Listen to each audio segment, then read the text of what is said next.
Hey everybody, today on Rahdo Runs Through, we are rounding up the month of February 2026. And hey y'all, it's me, I'm back. And this is an odd one because February is the shortest month of the year, and yet I think this month I have got more games to talk about than any roundup I have ever done. And I've been doing this for over half a decade at least now, I think. 31 games that I am going to count down for you, starting with my least favorite and ending with a new game of the month, like always. And before I get to that countdown, folks, like always, I just want to do a quick notice for folks who might be interested. There's a whole bunch of exclusive content that went up on my channel in the month of February that you can see if you check me out at patreon.com/Rahdo or sign up as a member here on YouTube. I just want to do a quick rundown on that, a little bit of self-promotion, then we'll get to the countdown. So, what have we got this month? Well, full playthroughs from start to finish of 1, 2, 3, 4, 5, 6, 7 games. Mistborn, Removal, Viva Catrina, Reef Gardens, Flamecraft Duels, Honeypot, and Kokeshi. A lot of fun doing all that for you. There's also a new Q&A where I answered all of your questions, sometimes joined by my wife, Jen. We had some big topics. I did a new updated top 10 favorite SimCity-inspired games. I went back and looked at my most anticipated games for 2025 to see where I got it right. And more importantly, where I got it wrong. Oh, did I get it wrong in a lot of places? Oh man, and I did a deep dive on Star Trek, including defending Star Trek Starfleet Academies as one of the best Trek in years. It's actually, I think, now my number 5 highest ranked Trek show. Although, it's early days. We'll see how things go. But anyway, yeah, I went deep answering the question, what's the best way for a Trek novice to start at Trek these days? Anyway, though, you're going to get a different answer from me than most people, but that's what makes me special. So, those were all exclusives as a way of saying thank you to everybody who helps keep Rahdo running. But now, let's start rounding up. So, for starters, we've got number 31, The Sims, the board game. And, oh man, what a way to start. This is a real heartbreaker for me. Personal story time, folks. I was a video game designer for 20 years. One of the biggest games I ever worked on was The Sims. I was the lead designer who brought it over from PC to PlayStation. Sims is hugely important to me in my career. It's what led to me getting a job to work at Lionhead so I could become one of the lead designers on Fable 2. I owe a lot to Will Wright and all the folks at Maxis and EA and Edge of Reality to give me the opportunity to work on one of the most beloved video game franchises in history. And so you can imagine, I was certainly interested in how are they going to turn it into a board game, because on paper, The Sims is a no-brainer. It would so easily transplant with the idea of needs for your Sims you have to keep track of as you build houses for them and try to build relationships and manage their lives and all that. It'd be perfect. But that's not what this game is. No. This, I guess you could call it kind of a party game, sort of, because it's ostensibly a worker placement game. There are 6, quote, iconic locations. By the way, I obviously have not filmed this game. I did not like this game, but the YouTube channel Merry Married Meeples, they did a very good job doing a how to play, so I'm just using their video. A link for their video is down in the show notes if you want to get more details about the specifics of how this game plays. But basically, it's a worker placement game. You've got your, what's called the plumb bob, that green diamond thing that floats over the Sims' heads, because you're the Sim. You don't have a family of Sims. You don't grow. It's just you, and every turn you go to one of 6 locations.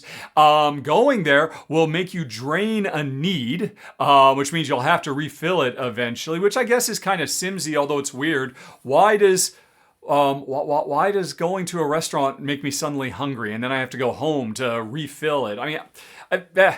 The ties to Sims are tenuous at best, let's just say. But anyway, you go to a location, you consume or you empty out one of your needs that has to be taken care of by going back home, because that's the location you go as well. The reason you go to a location is because there's icons on the location. Those icons match a bunch of icons that are on object cards that are off to the side, and every turn you want to grab another one of these object cards. And you're trying to set collect icons, because you have an objective. Hey, I've got to get 3 of this or this icon. icon so that I can be outgoing or I can be a bookworm or whatever it might be. And this is how you score points. You grab a bunch of cards, but most of these cards have other actions they'll do, like let you take another turn or steal cards from another player or various and sundry things. It's a wide variety of stuff, and a good deal of it is all about screwing your opponents over. So every turn you're just going to go to another location to get access to some icons that will let you draft a card so you can set, collect, complete objectives so you can get another one. And every once in a while when your needs are too low, you go back home and you can refill your needs before you go out again. Oh, and one other thing. If you go to the same location as somebody else, you have an encounter with them, which means both of you independently have to roll this die. And you might get lucky and yay, one of my needs is met because it was a good encounter for you. Or it might go bad for you and it was an awkward encounter and you will lose one of your needs. Or it'll be really bad for whoever you met with and you will steal a card from them. Just straight up, go fish, steal a card from them. And the thing is, both you and I, when I go to where you are, we both roll the die independently. I didn't want to interact with you, but all of a sudden I go there, you've stolen something from me, and I've lost a need. And this is supposed to be fun? I don't get it. This is clearly not for me and my wife Jen. It is only surface level having anything to do with The Sims. It's not true to what that experience was that was so important to me. So for me, it's a huge letdown. But I guess I can see that folks who just kind of want, a chaotic, in-your-face, everybody sitting down and laughing at the misfortunes of their friends and causing that misfortune. Well, and everybody likes The Sims, then that might fit the bill. I mean, I guess that's one thing that's true about The Sims. In my experience, a lot of people, when they first start playing The Sims, they become sadists. They make swimming pools, put the Sims go swimming, and then they remove the ladder so the Sims can't get out. Or they make a bedroom, the Sim goes to sleep, then they remove the only doors and windows, and then the Sim wakes up and realizes they're trapped until they starve to death. There's all kinds of weird stuff you can do to your Sims. And I think a lot of players kind of go through a period where they experiment and push boundaries. At least that's what I know based on all the feedback and market research that was done back when I worked on The Sims myself. So, hey, don't do that to, an AI character in the world. Do that to your human friends. And if that sounds like fun, maybe you should check out Sims the board game. But for both me and my wife Jen, it was did not live up to the pedigree, in my personal opinion. But anyway, that was number 31, The Sims, the board game. Okay, let's move on to something a bit more pleasant with number 30. Zoology. Now, this game is clearly designed to be played with a big group of like 5 or 6 people. I am ranking it so incredibly low on this list because it officially supports 2 players, but I'm here to tell you, I don't think it should. I think the more people you have around the table, the better, because this is very much a very, silly, party atmosphere kind of game. How does it work? Well, everybody has in front of them a card that represents one of, if you're looking on screen, you can see the channel Fun with Boxes filmed just the basic game where there's just 16 animals. But I think you can almost double the number of animals if you add, like a second, third, and fourth board. So there's just a ton of animals out there, and you have an animal that is one of them. You can't see your animal, but everybody else can because it's in front of you pointing away from you. And what you do on your turn is you've got 3 different cards that are things like, what is the laziest animal? Or which animal is best at birthday parties? Or, I made that one up, but there's really like, which one would be the best emblem of justice? There's just a weird, like normal stuff, like which one is the hairiest? Which one is the angriest? But all kinds of questions, weird ones and normal ones. And on your turn, you are going to play one of these cards, and everybody else looks at your card and everybody but their own. So everybody can see everybody's animal except for their own. And then 3, 2, 1, everybody declares the one they think is the hungriest, or the one that wants to stay out of the sun, or the one that best symbolizes justice, or whatever it is. And everybody reveals at the same time. And there is a winner based on whichever got the most votes.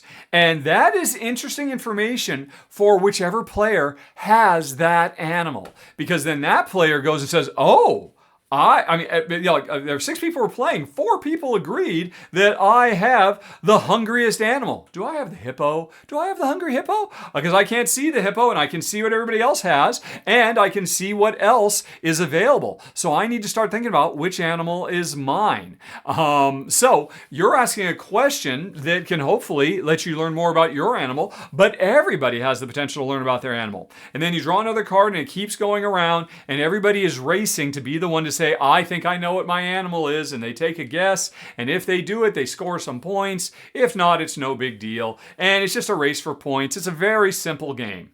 And again, the more people you have, the better. Played as a 2-player game. I've got my animal, you've got your animal, and then there's 2 neutral animals over there that don't belong to anybody. And what Jen and I found is every single time we both agreed for every one of these questions, it's almost always one of those 2 neutral animals. So we're not really learning anything about our animals because you're really limited to what questions you can ask. And it just did not work. It's interesting, the game has 2 modes, a competitive mode and a co-op mode. First of all, I will say the co-op mode is much better, because you can really get screwed on the card draw. You can end up drawing cards that just make no sense, that are completely useless, but you've got to play one and ask the question.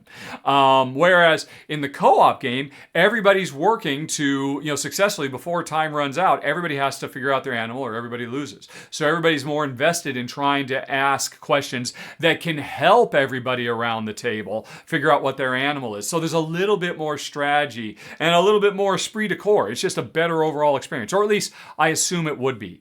Played as a 2-player game, I would not suggest it either co-op or competitive.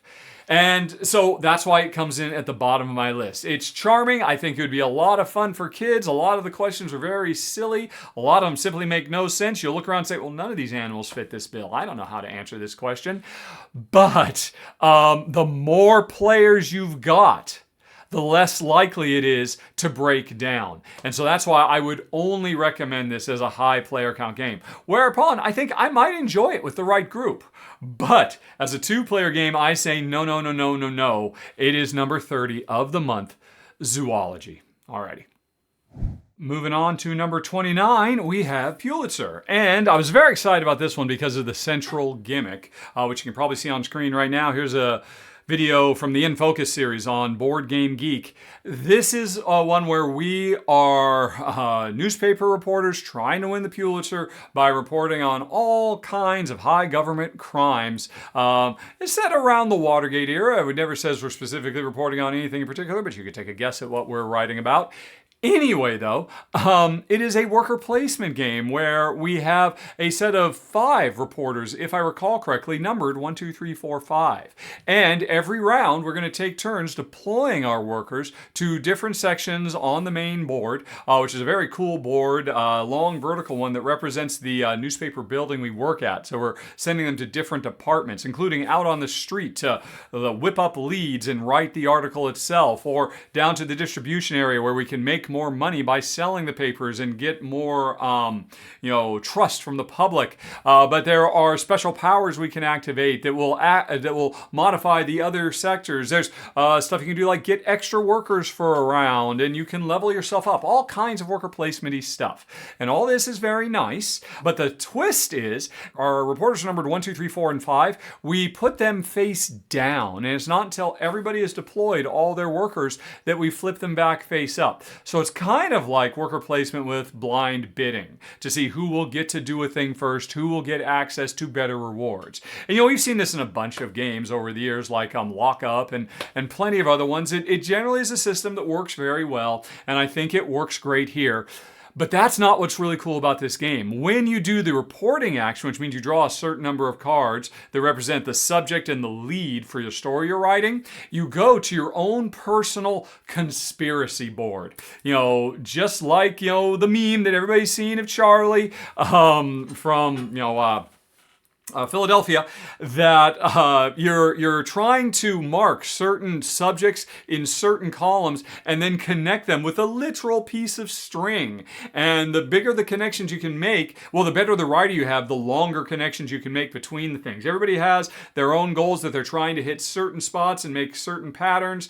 It's really neat. It's a lot of fun. It's a great tactile gimmick. It didn't have to be that. It could have just been a flat board and we could have just put markers on this stuff. But that string, which does represent the tenuousness of the connection between this story and this story. I think it's a really nice touch. It really enhances the flavor and the feel, and it's got a great presence because they all stand up. They come on stands, so it really feels like you're working at a cork board. It's very, very nice. So there's a lot to like here. I think the worker placement is good. I think the central gimmick is great. The production quality is fantastic. So why does it come in at number 29? 2-player. I would happily, anytime, anywhere, play this game at a higher player count. Because then it's just me against you and a few other players. And I don't mind losing out on the blind bid to a human being who outmaneuvered me. But when you play as a 2, and to a lesser extent as a 3-player game, there are extra meeples representing government agents trying to block our investigation. And that's cool thematically. And they are deployed with a randomized system. And some of them are face up so you can see what their numbers are. Some of them are face down. And you have to deploy. And there are several actions you could go to that if you go there and it turns out you were not strong enough and the government agent beats you, you get nothing. You don't get a consolation prize. You don't at least get some benefit for, at least I investigated the cover-up. Anything. No, you just get nothing. And the game really, and in a 2-player game where it's still competitive, but there's kind of a semi-cooperative element now because the agents are trying to basically stop all the writers from reporting, but I could get royally boned and you could get off scot-free and get totally lucky.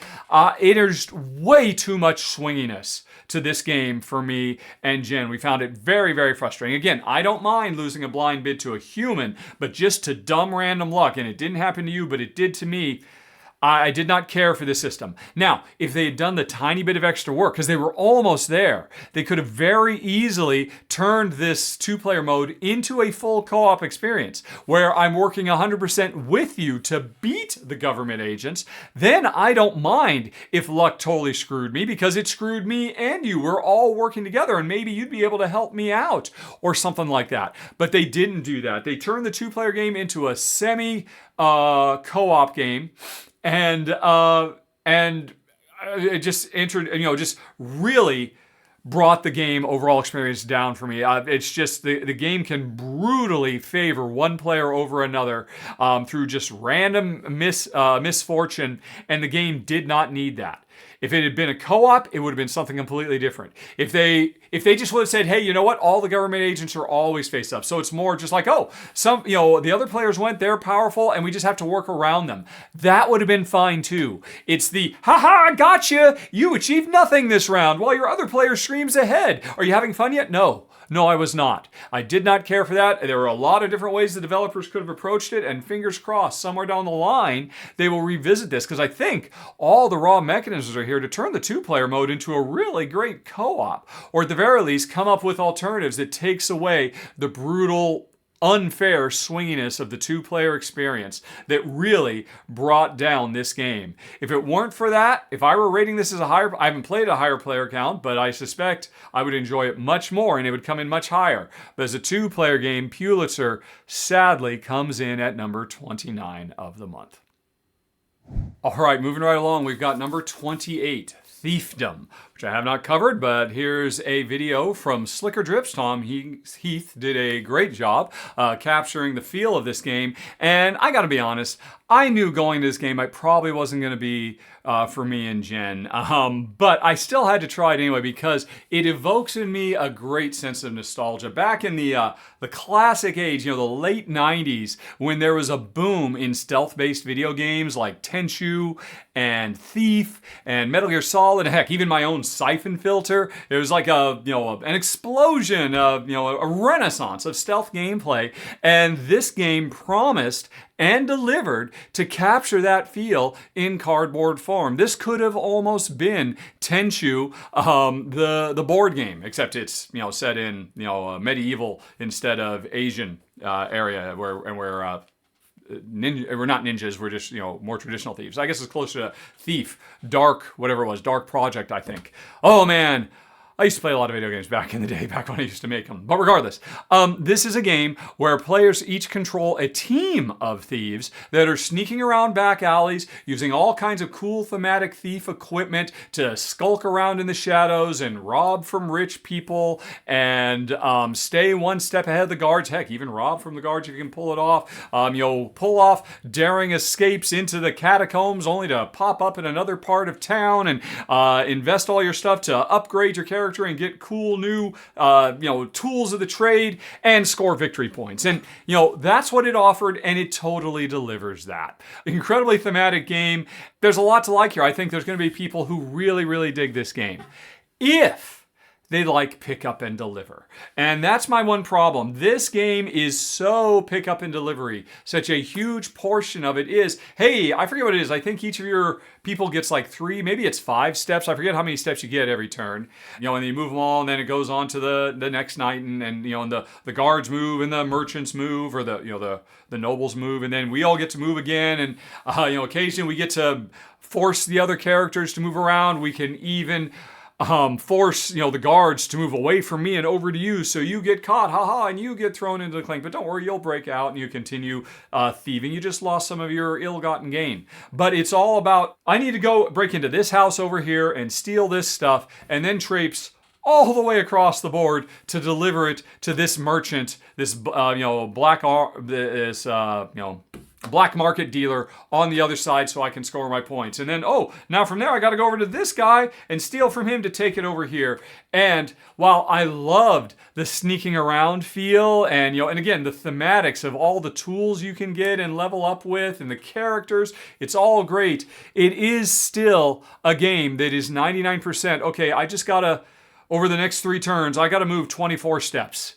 And what's the best way to do it? Clue style, just step, step, step, step, step. All right, I'm halfway there. I'm a third of the way there. Next turn, I'll get further. And in between that, also, if I can, force the guards to move towards you and away from me so you get caught, not me. So there's a little bit of take that, which I'm not crazy about, but it was really the pick up and deliver that was just a bit, I wish there had been more of the sneaking and less of the walking, basically. And and there is one really cool element of it. Like I said, we have a team of 3 thieves, right? And we have 4 action markers every round. In secret, I guess you could call it a programming game. In secret, I pick my number 1, 2, 3, and 4 chip, and I decide which of my thieves is going to move first, second, third, and fourth.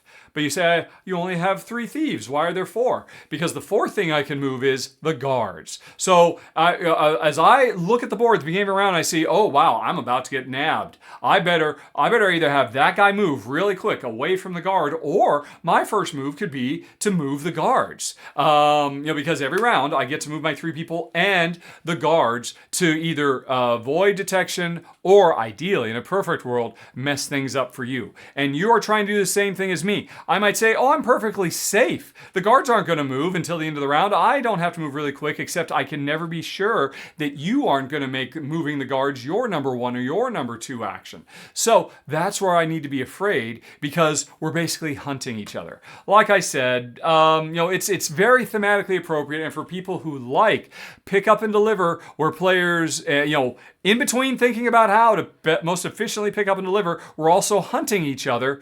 You're going to have a great time. Now, I will admit, I only played it solo. I didn't play it with my wife, Jen. She was not interested at all. I think I enjoyed it more as a solo game, quite frankly, because then I didn't have to be messing with her. It was just 100% a puzzle of trying to stay one step ahead of them. But even still, the pick up and deliver was a bit overdone for my taste. But there's a lot of people who love pick up and deliver, who love board traversal. And if you're one of them and you're looking for a really and much more strongly thematic than most pick up and deliver games, quite frankly. You might want to check it out. Just because it's low for me doesn't mean it would be for you. I'm here to tell you it's a very good game. Check out Slicker Drip's run through. There's a link down in the show notes so you can see it in action. But for me, sadly, Thiefdom came in at number 28, even if it was a nice nostalgia rush. Okay, let's talk now about number 27. Where is that? Which I'm using a video from the Dice Tower. Thank you, Tom. I did a great little brief summary of it. And this is a very fast-playing game that is much geography test as it is board game. Basically, it comes with two different modes where you're either building to a communal map of Europe, or there's another version of it, South America. We played the Europe one. You're building towards a communal map, and every turn you end up getting a card that represents a city somewhere in either South America or Europe. And you have to look at the cards that have already been played on the board and figure out, right, where does this city relative to all the other ones that are out there? Is it to the east, the south, the north, or the west? Is it in between them? You can actually go on ahead and take these cards and put them in between existing cards and cause the other cards to slide to make room. And ultimately, if you're playing the score as you go communal map, you immediately flip over, see if you got it right or wrong, and score points, and you're racing to be the first to score. I don't remember how many points. The better way to play, I think, is where everybody is drafting these cards and building their own private map. And everything just gets built face down over and over. That's what actually Tom is showing here. And only once all the cards have been played and everybody's got this big old map of a bunch of cities in Europe do they then flip them all over and see how well they did. Because the brilliant thing about the design of this game is these cards. When they are next to each other, on each of the four sides, they create a little completed circle with two numbers. One of the numbers is orange, and one is white. The orange number, you know you've put these two cities correctly relative to each other if of the two numbers, the orange one is the smaller number and the white number is the larger number. Which means, some things, hey, this thing could actually be legal to say it's to the west and to the south because they're, it's kind of on the edge there, and the system just brilliantly works it out. So it's very easy to quickly score and just shuffle up the deck and try again. And I've got to say, I highly recommend this game for anybody who's interested in geography or really wants a fun little geography teaching tool. My only problem with this game is it's going to be very lopsided. There is nothing in this game that helps out the more geographically challenged among us. I'm talking about myself, who are up against walking atlases. I'm talking about my wife. And it's a real shame because, I know I'm a broken record these days, but man, there could have been like a co-op mode where everybody's working towards a common score, and the rules could have included like a phone your friend where, I got to figure it out myself and I only get 3 times I get to ask somebody else, or like you could even keep it competitive. One of the most brilliant things about Paperback, which was basically crossing Scrabble with deck building, was the fact that I could look at my hand of cards and realize, I'm just not sure what to do with these cards, and I could literally open it up so that other people around the table could offer to help me, and that's a way they could score points on my turn.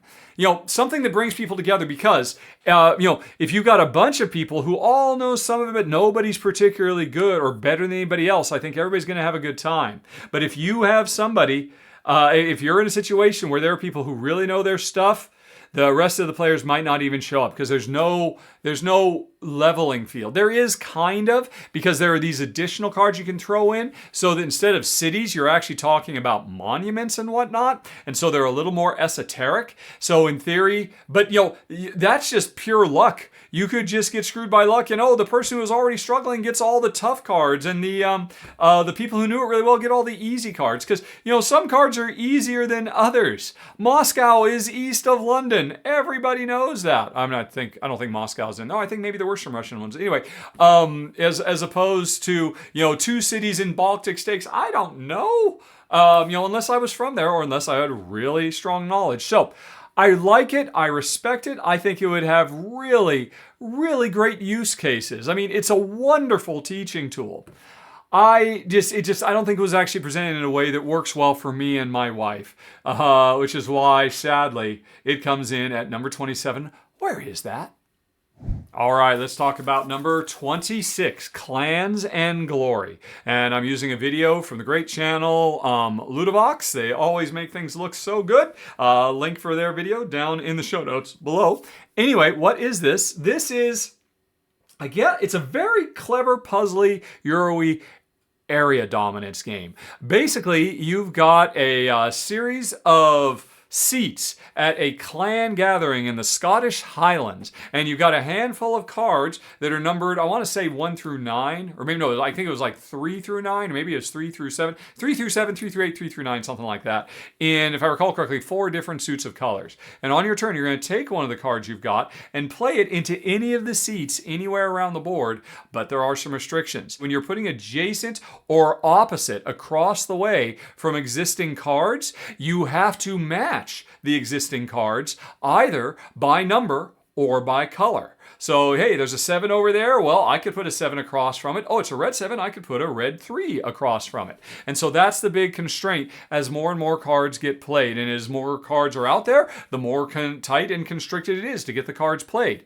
But the more important thing is, after you play the card, you have the option for that section of the board to put one of your little flag tokens. And if somebody else plays a card to that section of the board later, they could put one of their flag tokens on top of yours. And we're going to keep doing this until all the spaces are full up and everybody's played all their flags, and then we're going to score. And here's the interesting thing about how scoring works. Whoever is there first, whoever put their first flag in a given section, scores all of the lowest value cards in that section. So, if I put a 3 in a section and I go on ahead and put it there, I'm thinking, well, hey, you know what? I've got 3 more 3s in my hand. You know what I'm going to do? I'm going to get in there at the bottom, and so I'm the first person there, and I'm going to try and get all my 3s into that section, because if I can get like 3 or 4 3s, that's 9 or 12 points. That's pretty good. I mean, that's not as good as 2 6s, but there's going to be a lot more competition for those 6s. Maybe people won't try, I'll be able to get a lot of 3s out there. And so I'll be able to grab a bunch of them. And then you come along a little bit later and you put a 4 out there, and then you put your thing down. I'm like, you're going to get 1, maybe 2 4s. I'm going to get a whole bunch of 3s. But then here's the trick. You don't put a 4 down there. I've been putting all these 3s. I was the first one there. I'm going to get access to them. You then put a 1 there. Or again, if I've been putting 4s there, you put a 3 there. And then all of a sudden, all the 4s I've been collecting a bunch of 4s, they belong to you. Because now the lowest value in that space is a 3. And all the 4s I was trying to build up, they belong to the next player. So all of a sudden, oh my gosh, how am I going to deal with this? And that's the brilliance of it. This is a very clever little mind game of, trying to anticipate where you think your opponents are going to go. You don't know what cards they have. You don't know what it is they're trying to build. You got to take gambles, and players can definitely mess with each other. And at the end of the game, the one I thought was going to, but heck, all of a sudden this one's not going to score me very well, but maybe I can get some of the lower value ones in there, or maybe I can get something lower still, or maybe I'll be the third player in that zone too, so that I can get the higher value ones, and I try to fill up the spaces before you can get any more. But anyway, you took all the work I did, and now I've got to come up with another solution. Don't worry, I'm going to do the same to you at some point. And so, as a 2-player game, this game is exceptionally cutthroat. I don't think it would be quite so much at a higher player count, because it really wouldn't be possible to keep it'd be more about just, tactically seizing advantages when you can, as opposed to a 2-player game. Oh, it is a battle of wits in the biggest way. And I think it's really sharp, and it's got really great art, and it's very, very fast and very clever, super sharp, elegant rules, and I think for a certain mindset, a lot of fun. But this is not Jen's and my mindset. As a 2-player game, it was way too cutthroat for us, which is why, as much as I liked it, there's a lot to recommend here, and certain people are going to love this game. For me and Jen, Clans and Glory was a miss, and it comes in at number 26 of the month. Okay, number 25 on the list is Honeypot, and this is odd. I did not do a sponsored run through for this, but Kimberly did. She actually did a run through of the multiplayer version of this game that you would normally call this an I split you choose, but officially the catchline is it's an I stack you choose, because everybody in the competitive game is trying to create a stack of cards for other players to go digging through to find treasures. Basically to find lots of honey, because we're all bears. But when I'm creating a stack of cards, I might be layering traps in there, hoping that your greed will end up falling afoul of one of my traps and causing you to lose more points than you gain. It's a clever game. I would never want to play it in a million years. That's why Kimberly covered it for the channel and not me. But I did end up getting a copy of it anyway. And while I did not play it with Jen, I did play the solo mode. And I'm just here to tell you folks, the solo mode is a blast. If I were a solo gamer, this would probably be in my top 5 of the month, because it is fast, it is puzzly, it is tension-filled, there's a lot of drama, and it's really sharp.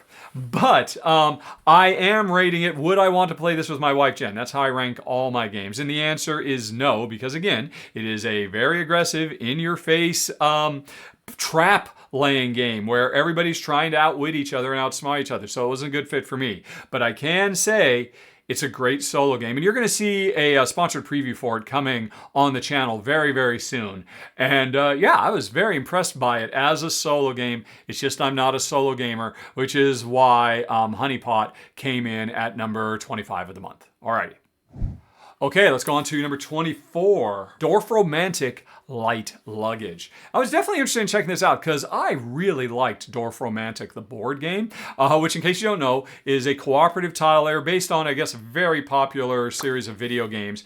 And it's a really cozy, comfortable, relaxed, laid-back game that famously you cannot lose at. So some people would say it's not even a game. You're just trying to do your best. There is no loss condition. You just see, hey, you play, you try to lay out your tiles and make the best Dorf, which is German for village, you can, and score as many points as you can. And the thing that made the original Dorfromantik, the board game, so interesting to me was that it introduced a video game style level of achievements that throughout the game, as you complete certain objectives, like make a river a certain length or a village a certain size or whatever it might be, every time you complete an objective, you score it and then another one shows up and you try to pivot and work towards that while you're trying to work on several objectives at once. The beautiful thing about Dorfromantik is over time, the more you played, you might have half a dozen, even upwards of a dozen objectives. You couldn't possibly do them all, but every time you complete them, you unlock more stuff to add to the game. So every time you play, you get a different combination.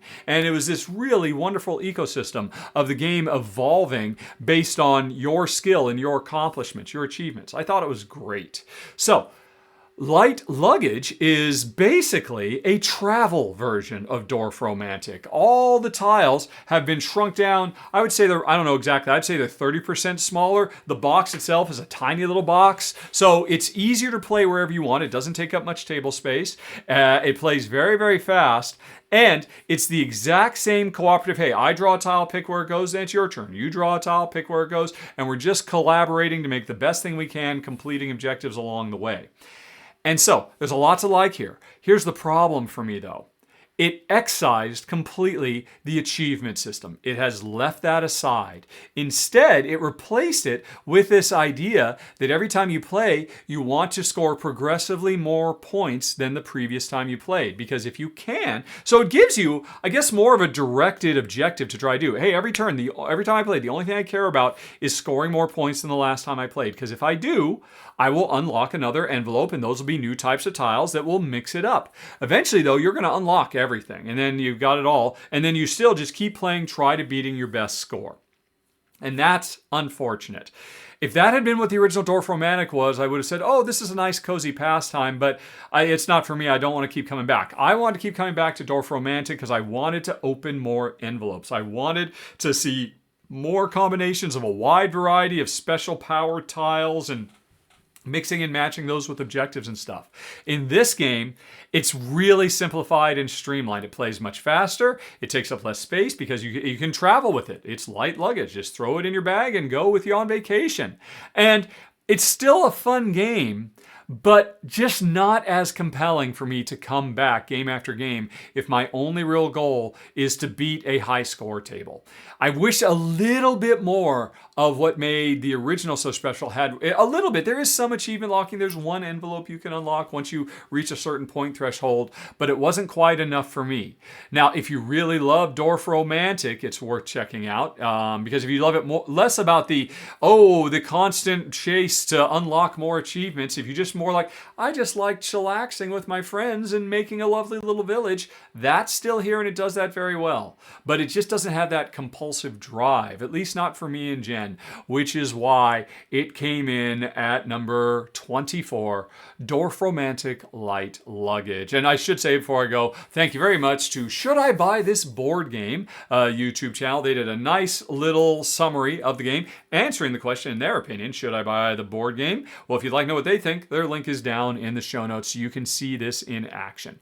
Anyway, moving on. Okay, let's talk about number 23, Aethermon Collect. Now, I've not covered it, but Tabletop for One YouTube channel has done it, and the link for their video is down in the show notes. What is this? This is very much inspired by Pokemon, or that kind of, hey, collect a bunch of cool animals and to score points. In this game, not to actually fight other animals, so that makes it a big step over Pokemon as far as I'm concerned. We're just very much appreciators of these animals, and I guess we're still trying to collect them though. But anyway, it's a very simple game that you can either play cooperatively or competitively. And the way it works is you lay all the animals out in a big old grid, as you can see here on screen. And on your turn, you're going to pick this game piece that represents us as the animal collectors. And it's like a rook in chess. You can move as far as you want, north, south, east, or west. And wherever you land, you will pick up that animal and add it to your own personal collection. And you're trying to set collections. If you got one of the yellow animals, you want to get all three of the yellow animals. If you got one of the dark blues, you want to get the other dark blues. Actually, one of the things, well, all the animals are really, really nice. The art is great. I gotta give a big doff of the cap that they did a great job making it easy to, at a glance, identify all the, it's a bunch of set collection there's all these different sets of animals where if you've got one, it's worth points, but if you get all of them, it's worth a lot more points. So, hey, I want to get all the oranges or all the pinks or all the light blues or all the dark blues. And every one of those colors, in case you're colorblind, has unique icons on them as well. So, well-produced game. The game looks good, it plays fast, and it's a simple enough thing where on my turn, I can move north, south, east, west as far as I want. Oh, I can see that would be perfect for me. That's my next purple one. I got to get it. But if I go grab that right now, what am I doing? What opportunities am I giving to you? Oh, you'll get your third and final light blue one, and that's worth more to you than getting that purple for me. So I want to get that purple, but I want to work my way around, or I want to use one of my special artifacts to change things up, to literally move things around from place to place, to modify the grid. The game comes with a bunch of different artifacts with a bunch of different special powers so that you can create circumstances where I can get my stuff without, ideally, creating opportunities for you to get the stuff you want, while still at the same time hoping that you will create better opportunities for me. That's if you play competitively.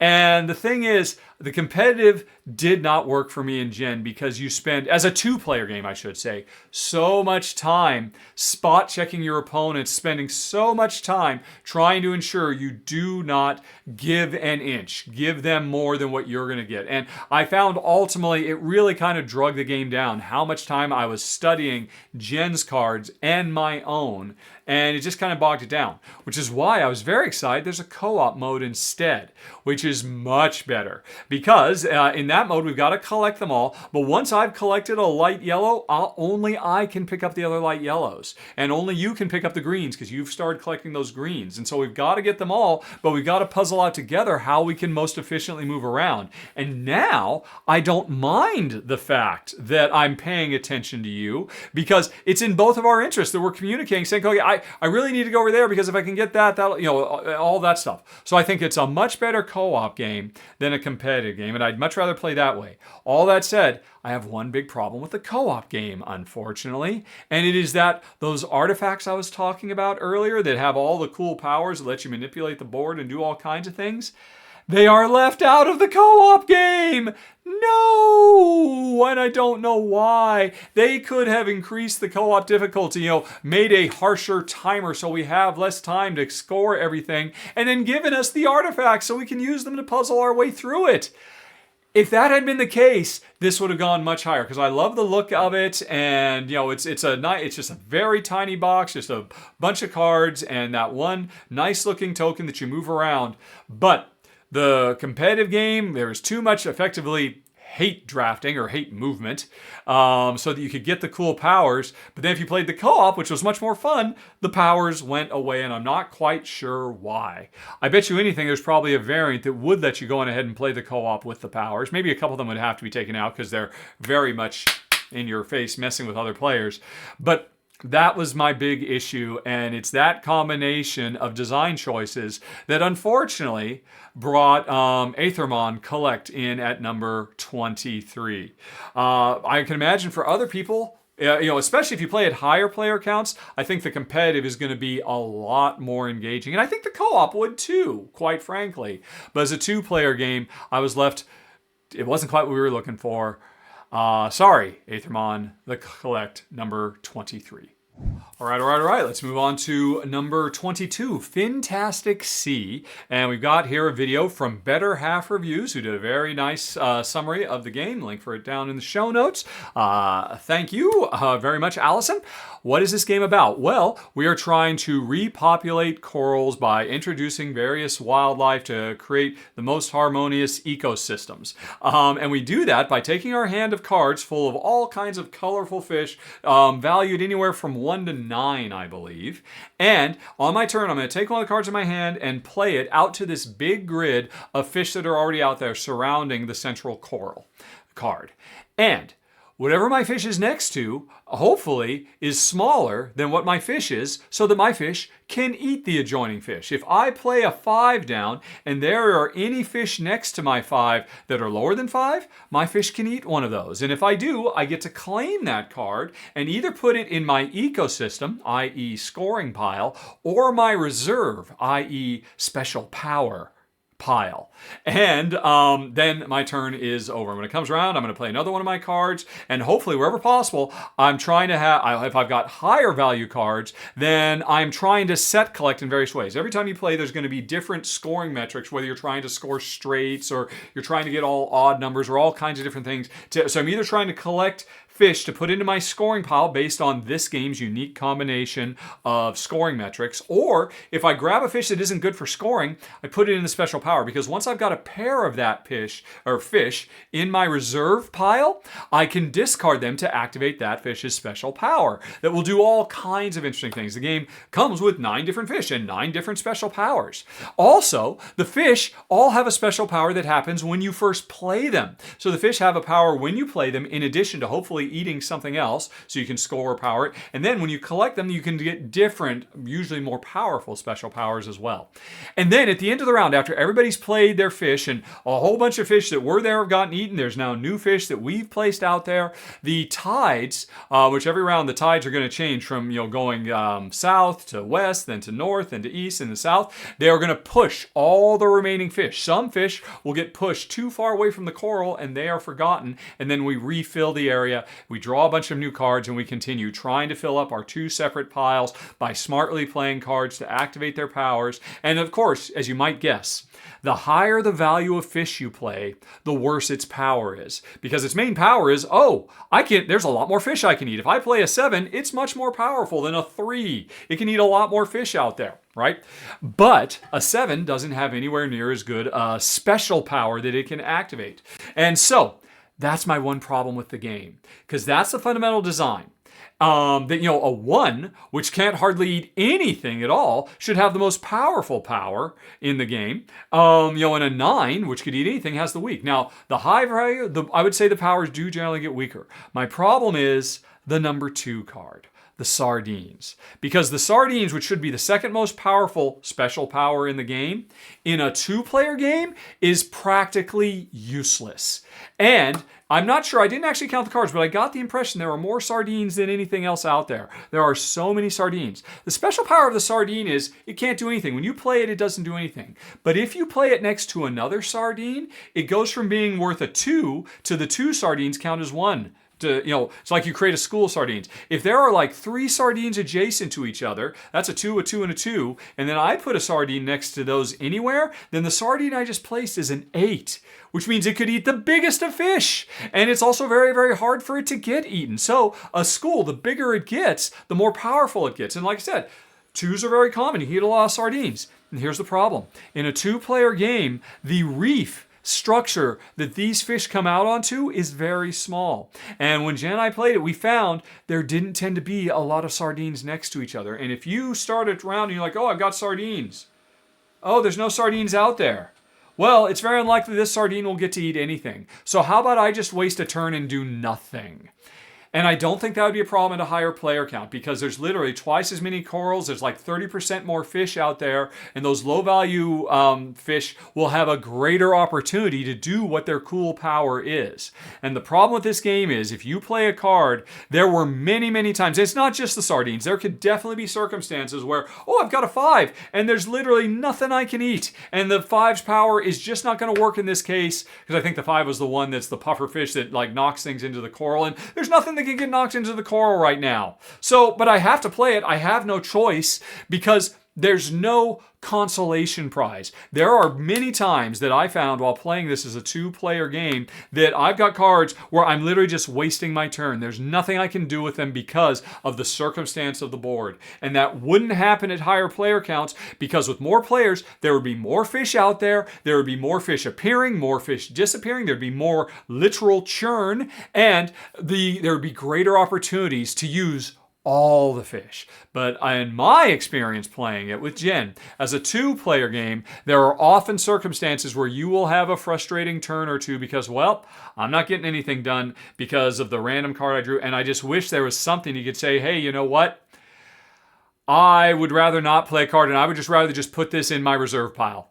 Or something like that. Or I'm not quite sure what. Something so that in a case, because it can just happen a lot where, and for me, I don't like having dead turns, and I wish the game had just done a little bit extra so that if you're in a situation where, because of the circumstance on the board and the random cards you drew, you're not going to get anything this turn, because there just aren't more players to create more opportunities for you, there'd be at least one get out of jail free card that you could collect and use on a future turn. It's kind of like Burgundy. Castles of Burgundy, the greatest board game of all time. It relies a lot on random luck of dice rolling, right? You roll the dice and those dice say what you can do, and sometimes those dice say, screw you, pal, you can't do anything you want. And you know what you do in those cases? You say, okay, well, I'm just going to discard the die and get a token that lets me manipulate the dice on a future turn.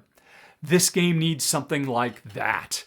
And if it had it, or alternatively, if I played at a higher player count, I suspect it would rank much higher because the art is phenomenal. The cleverness of the tide shifting things around, and there's lots of powers of moving fish around and all kinds of neat things. There's a lot of great ideas here.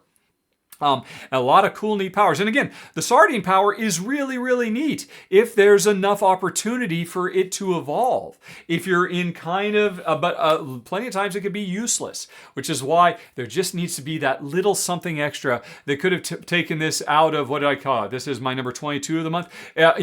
Everything else about this game is a top 10 of the month, easily. And again, at a higher player count, I suspect that's where I would have put it. But I'm rating it as it is, not based on what it could be with a few house rules, which honestly wouldn't be that hard to come up with if I were to put some thought to it. I think there could be some cool things. Oh, well, I don't play it, I just discard it or something. I don't know. Regardless, it is what it is, and it is with a heavy heart that, for me, Fintastic Sea comes in at number 22 of the month. And I should add, my wife liked it a lot more than me. She was much more forgiving of the occasional, oh, this was a dead turn. That's okay. The next turn will be good. But for me, I just really got under my skin. So that's Fintastic Sea. Okay, let's talk about number 21.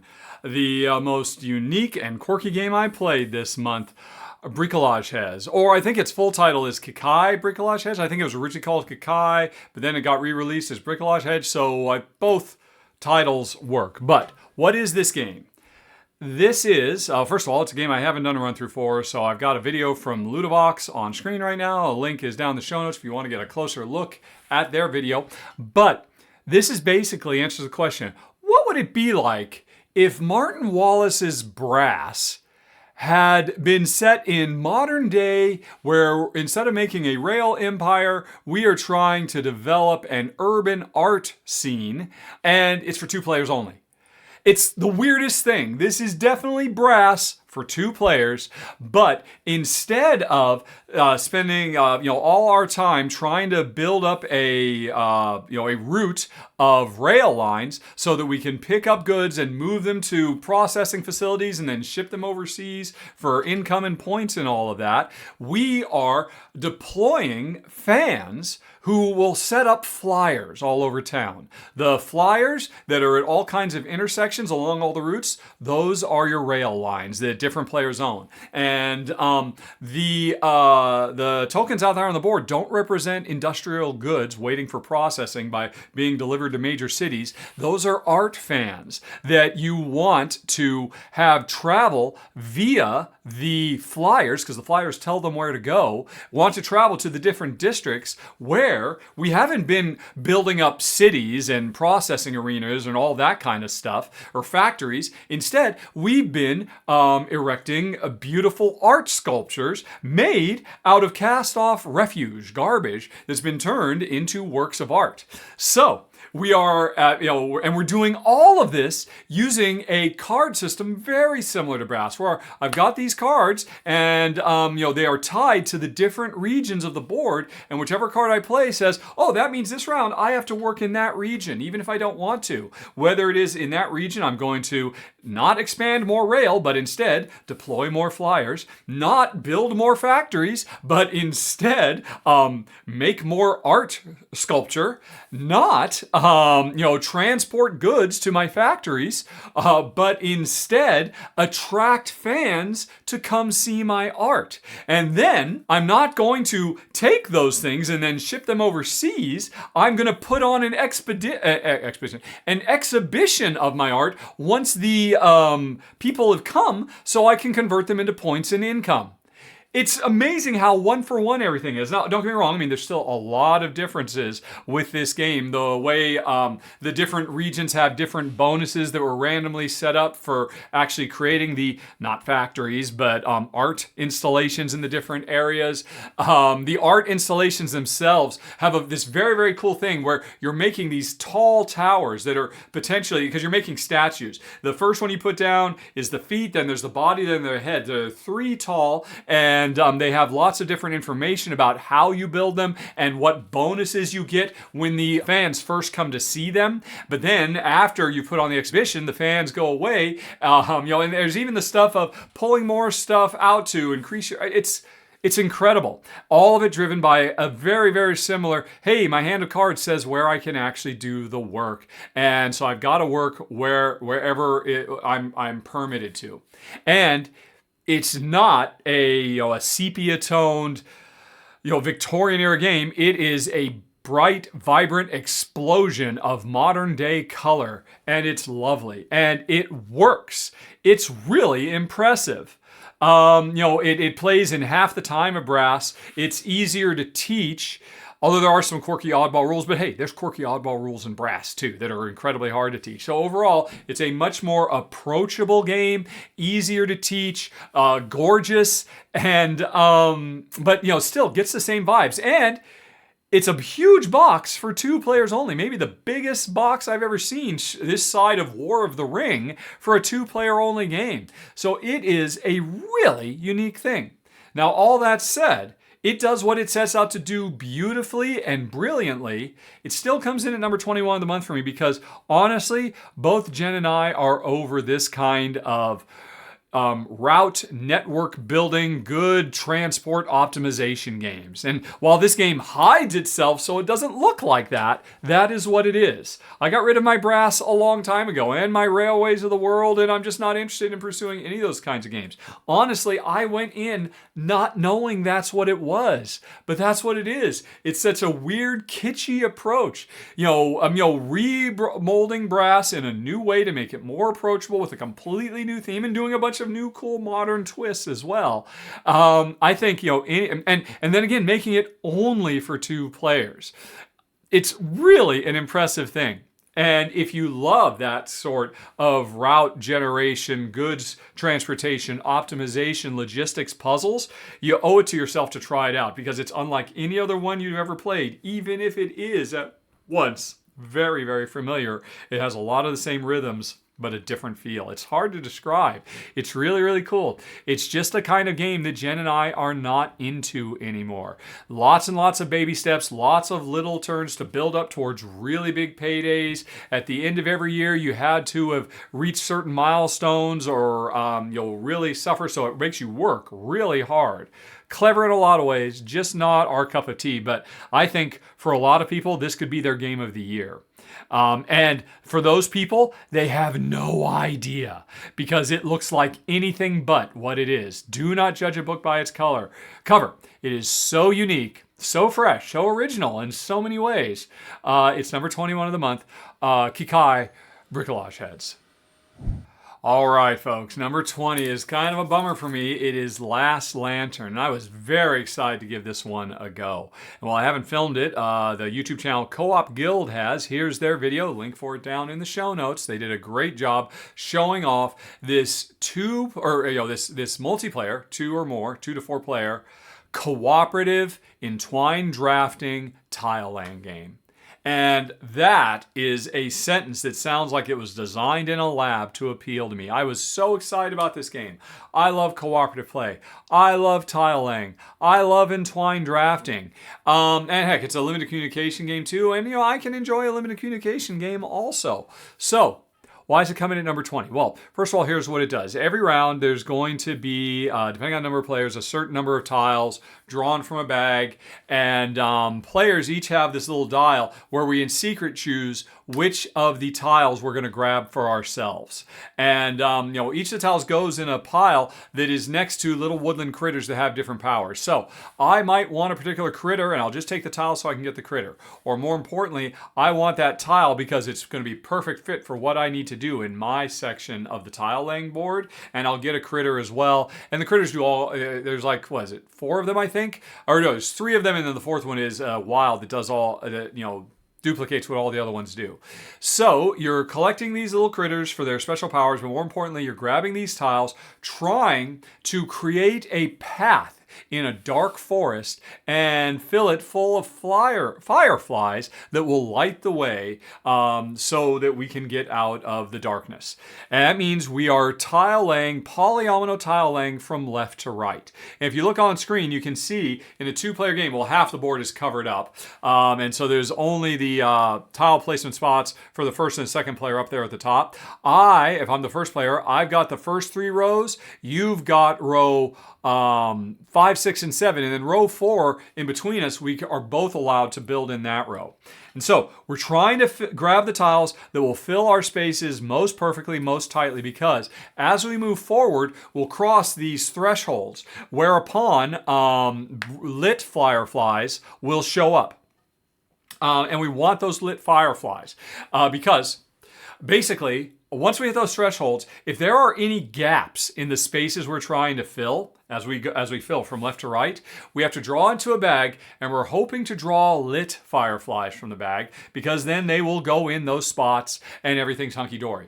But there are dark fireflies in the bag too. And if those come out, they go into the spots because we didn't perfectly fit all our tiles together. And I forget what the number is. I want to say it was 7. If 7 of them come out, that might be 9. I forget the number. But if a certain number of them come out, we lose. So the special powers let us, manipulate the fireflies and do all kinds of stuff. But the important thing is, at the beginning of a round, these tiles come out. We see what animals they're associated with. We each simultaneously select and reveal which one we're going to take. And the important thing is, we cannot take what the other one took, because that means we are being inefficient. If we both go for the same thing, then hey, you can get the tile, I'll get the animal, or vice versa, but we can't get an animal and a tile. And so it's really important that we can't talk about what we want, but we have to intuit what the other person wants and not take that, and they have to intuit what we want so they won't take what we want. And that's the limited communication. And then once we've taken our stuff, we can talk again about how to jigsaw puzzle things together, and oh dear, how close are we, and how many more things are in the bag, and we need to get more good stuff, all that kind of stuff. So this is all great. Here's my problem. Jen and I found as a 2-player game, we literally could not lose. It was always, almost without fail, so immediately obvious to us what the ideal tile was for each of us. And it was always, well, of course you're going to take that one, because that one is so much better for you. And even if it was good for me, it's 10 times better for you. And so, yeah, well, obviously, I'll take that one over there. And never once did Jen and I ever go wrong. We always chose the exact correct one. We never accidentally overlapped each other, because as only a 2-player game, there's only a few tiles. These tiles have to fit into a very tiny, tight space, so you have to be super cautious about it. Oh, also, the tiles have, I think there were mushroom tokens, and there are different objectives that can mean like, oh, you have to get like certain tiles laid out in certain patterns and stuff like too, which, actually that was an optional variant you could do that makes it even easier to never make a mistake, because, oh, I know how important it is for you to get those yellow ones. Of course you're going to take that one. So that was the problem. It was just way, way, way too easy. And I don't think that would be the case with more players. Because if you were playing a 3 or 4-player game and there were a lot more, there were twice as many players out there, there's going to be a much greater chance of accidental overlap that 2 or maybe even more players go for the same thing at the same time. And then you can't be taking really peak efficient turns, and you'll start getting under the 8 ball and be in danger of losing. So I think, oh, and by the way, the game comes actually with several different variants. We tried a couple of them. They didn't make the game harder. They just made the game more complex. But still, it was just, as a 2-player game, the fundamental challenge of the game is, through no communication, making sure you always pick the right thing. And we just always did, because it always, to us, seemed incredibly obvious which ones we should take and which one we shouldn't take. So that was the problem. So I'm not quite sure what the game would need to do for a 2-player. I think the main thing is play at a higher player count. Although, to be fair, the co-op guild here, the folks, they loved it as a 2-player game. And so maybe you will too. Maybe it's just Jen and I have played we have played a lot of limited communication games over the years. And we have gotten very, very good at co-ops where we can't openly talk and we can just kind of figure out what the other person needs. I think it's an acquired skill, and the more you do it, the better you get. And so The Last Lantern could have been a contender. And I think for a lot of people, I've seen this game is getting a ton of love from a lot of places I really respect, a lot of other YouTube outlets and whatnot. But it wasn't for me and Jen, because we just found it way too easy, way too relaxed, too chillaxed. And I think we need to play it at a higher player count to really get caught up in the drama and the challenge. But still, nicely presented, and I think for the right people or the right size group, it could be something a lot of fun. So that was number 20, Last Lantern. All right, now let's move on to number 19, Kokeshi, which, first of all, I gotta say, is a beautiful production, which is not surprising. Often, abstract games like this have wonderful components, and the tiles that we are tile laying to build simultaneously, 5 different parallel engines, which is basically what this game is, an engine builder of sorts. The tiles that you place and the art on them is absolutely lovely. They just feel great in the hand. They're that smooth, Bakelite, I think is what it's called. But anyway, that's neither here nor there. What is the game itself? Well, you've got 5 columns. At the bottom of each column, you've got a Kokeshi doll. Ostensibly, we are artisans making Kokeshi dolls. And the more we make, the better. But the theme could not be more loosely pasted on. There's pretty much no theme here at all. This is a pure abstract, which is one of my issues with it. One of the things that keeps it from ranking higher. I always like the theme to actually work its way into the mechanisms, and there's nothing here about the theme that actually informs the gameplay. They could literally just be a bunch of colors and symbols rather than cute little Kokeshi dolls. But I will admit, They do look really cute. They are absolutely adorable and the presentation is great. But what happens is, on my turn, I'm going to pick one of my Kokeshi dolls and move them up one step in their column. Now, when they do that, if they land on an empty space, they will come all the way back down to the bottom of their column. I will draft one of the publicly available tiles at the top of their column, which will give me access to one of two different powers, and that's my turn. And then on my next turn, I might have that same Kokeshi move up a step, and it would hit that thing, that one I just placed. Whenever Kokeshi moves up, if they don't land on an empty space, they instead land on one of these existing tiles, and you always have a choice of one of two things to do, which is, usually activate a different Kokeshi, which is at the bottom of another column, and have them move up. And so this game is all about building these columns full of tiles so you can make cascade chains of, well, I'll move the Grandma Kokeshi up, and she lets me either move up the Samurai or the Sumo. All right, well, I'll move Grandma up, and then I'll choose from there to move the Sumo up. And then the Sumo lands on a space that says, hey, either move the Samurai or the Grandma. And now, boom, I'll go back to moving the Grandma up, because then she will get to the space that I really wanted to get, which was move forward one step on the cat track. Because boom, as soon as I take one more step on the cat track, I'll grab an extra tile for free, and I can put it in any tile I want. But in addition to moving forward on that, it says, hey, also move the Samurai, and now finally I'll move the Samurai forward, and the Samurai moves into an empty space, and so boom, my turn is over, and I will grab one of the publicly available tiles and put it on the Samurai, and then the Samurai will crash down to the bottom. And that's an example of the kind of turns you are trying to sculpt for yourself, and that you will find yourself making these kind of turns, and you will create channels of where, oh, these two Kokeshis work really well to like kind of make either of them scream up really high. And you do want to scream up really high, because if they make it to the top of the board, you can get points or other bonuses. There's also points thresholds if they reach certain it's a sharp little game. It's fast, it's fun, it's simple, it's relatively easy to teach. The solo mode was a little bit of a head screw, but I think I understood it correctly. You can see me actually playing it as an exclusive for backers of the show. I did this month, but I could definitely say Jen and I both enjoyed it. We enjoyed it just fine, but it was, at the end of the day, way too abstract for me. And I think for both of us, it was a little bit on the light side. And I don't know if it's something that would have us coming back to more. This is very much a gateway. Hey, let's introduce you to the idea of an engine building game with this really cool, funky little theme that's just delightful and charming, and gameplay that is just very, very fast as players race to make their Kokeshi. I don't even know what we're making. Is it how many Kokeshis we've sold? I'm not sure. We're just filling all these things and trying to fill these columns up so we can create, chain reactions of actions based on how we built them. It's nice.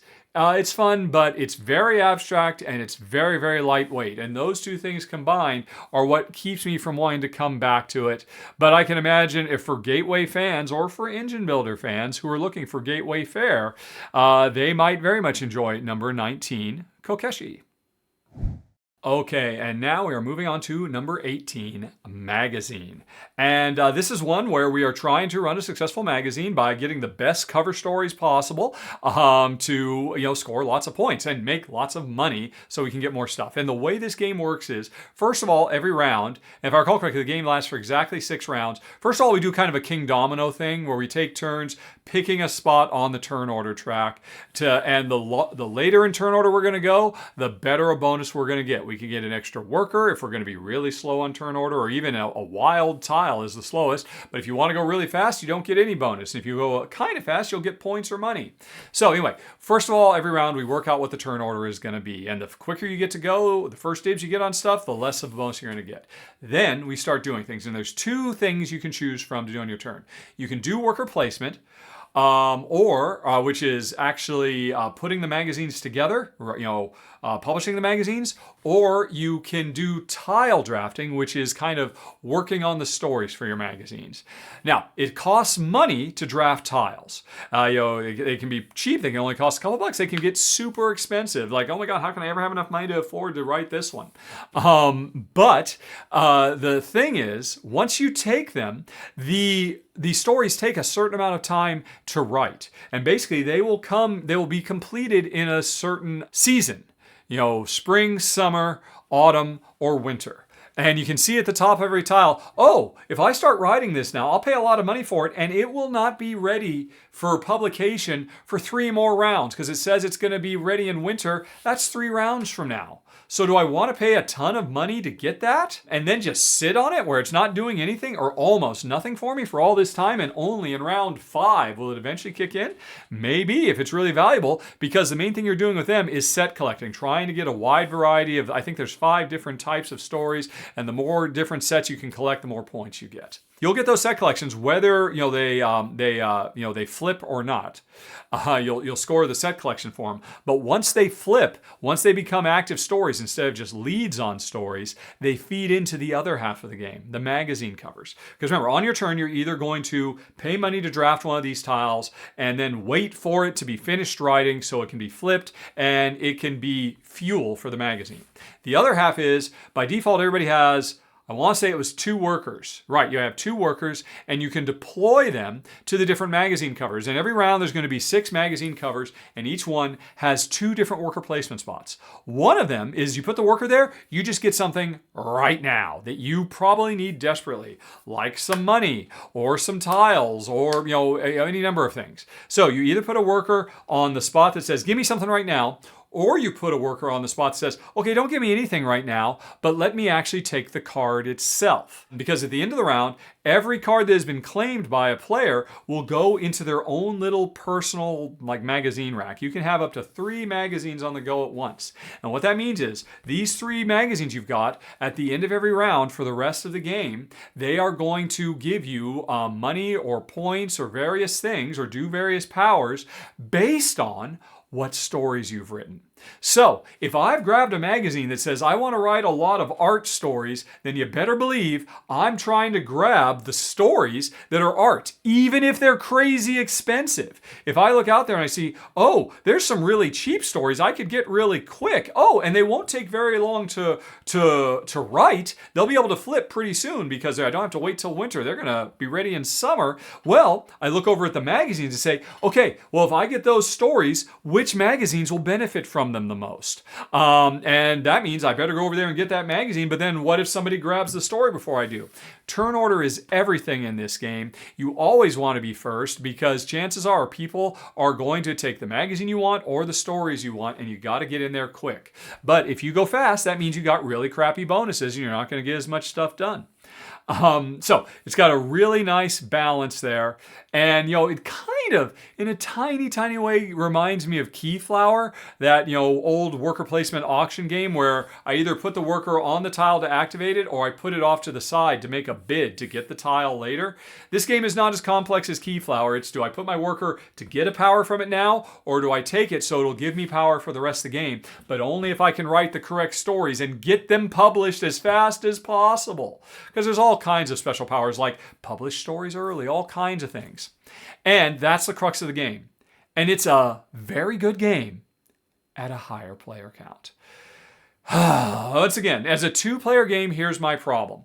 About half the cards in the game are left out, right? And you see that a lot, that, hey, all the cards that have a little number 2 on it, leave them out in the box because those are for higher player count games. Here's the problem. All the stories or all the magazine covers that have really cool special powers that are something other than just count the number of things I've got and get some points, or count the number of things I've got and get some money. Really, there's a really simple basic ones, and those are your bread and butter. You need those to be generating more money so you can do more stuff. But there's all these really cool game-changing powers too. And every single one of them is put back in the box when you play 2 players. And I was just gobsmacked when I saw that. And like, what? These are all the really cool things. These are the powers I want to do. These are the ones I want to pay through the nose for, and I want to, risk everything to get and then be able to leverage for the rest of the game. And like, nope, sorry, you need to pay at least 3 players if you want to have those. If you're playing 2 players, you just get the boring basic powers and nothing else. And I'm like, well, screw you, game, because, oh man, it really drove me nuts because I really liked it. There was a lot of really good vibes. The tension of this game, you could cut it with a knife. And there's a lot of really neat powers that I'd love to try. But I'm not going to play this as a 3 or 4 player game. So, if I could, and I got a chance to actually get my hands on them, this would be up in my upper echelon for the month. But as it is, this comes in at number 18, and it breaks my heart, and I just don't know why. I can guess why. Because here's the thing. The game doesn't really do anything to scale, right? There are always the same number of worker placement spots, whether you're playing 2, 3, or 4. And the thing is a 2-player game, each of us only has 2 workers. And there are, what are there? There are 10 worker placement spots. And one of us could go later in turn order so we could have a 3rd worker. So at most, only 5 workers are going to come out every round. And with 10 worker placement spots, you're never really going to get frozen out of something good with your workers. But at a higher player count, you would.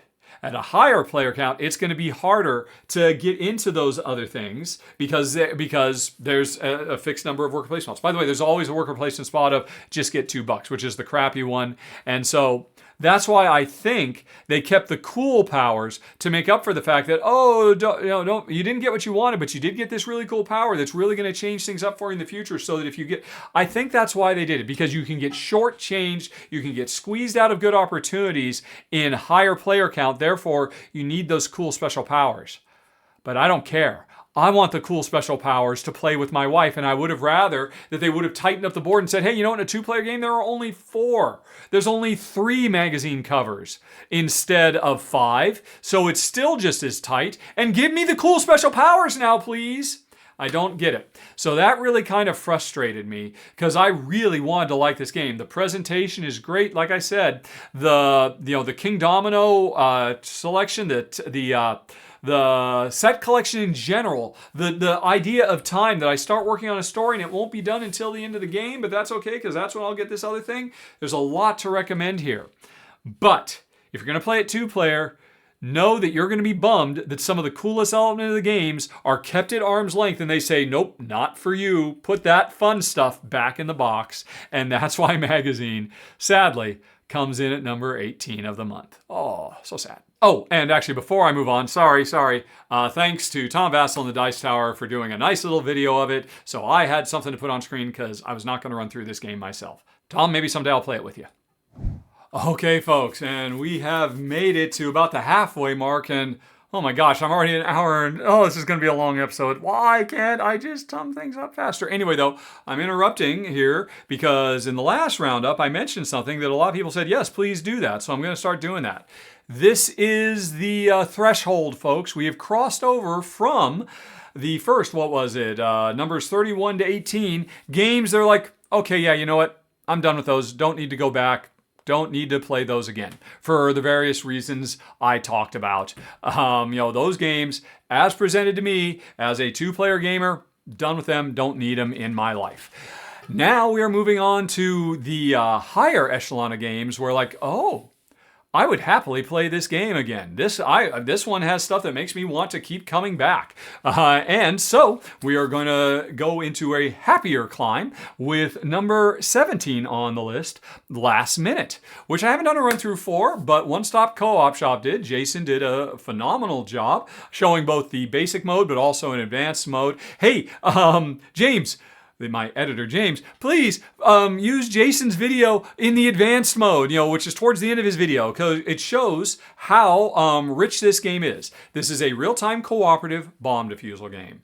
It seems like we're going through a renaissance of bomb defusal games ever since Fuse came out many, many years ago, followed up by Flatline. But then, was it last year? We had Bomb Busters, which really set the world on fire. Didn't it get nominated, or did it win the Spiel des Jahres? I don't remember.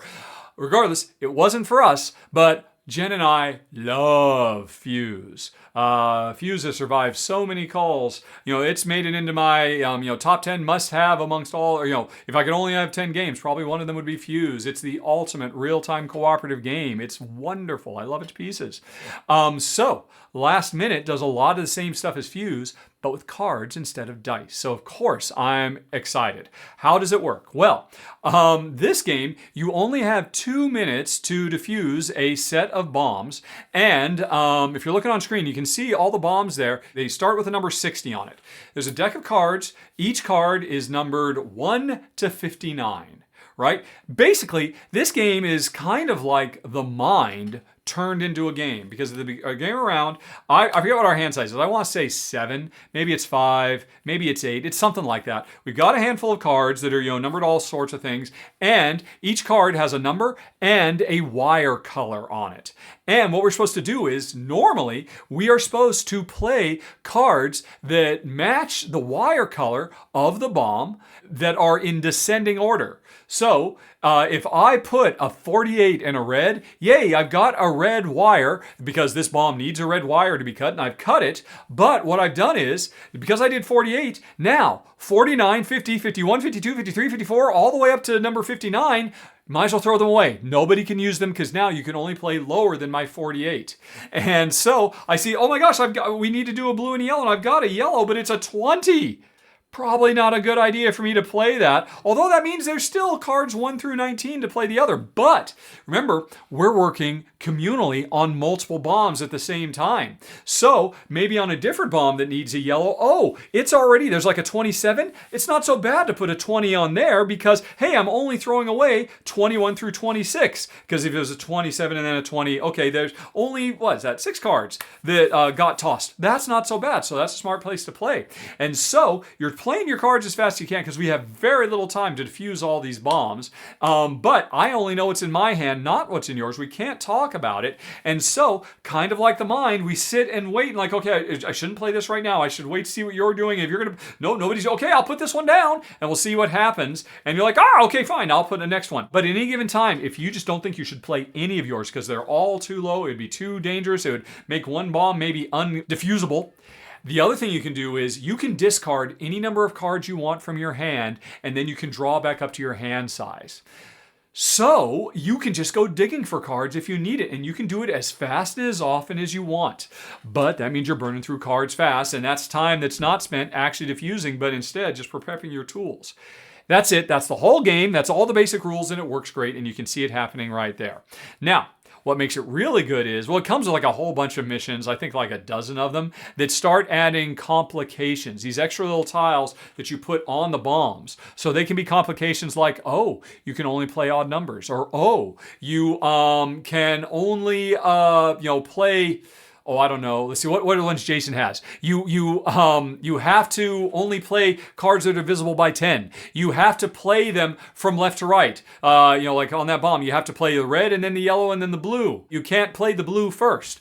Or you have to play them in ascending order. There's a bunch of different things. Or you can't disfuse any other bomb until you've diffused this one.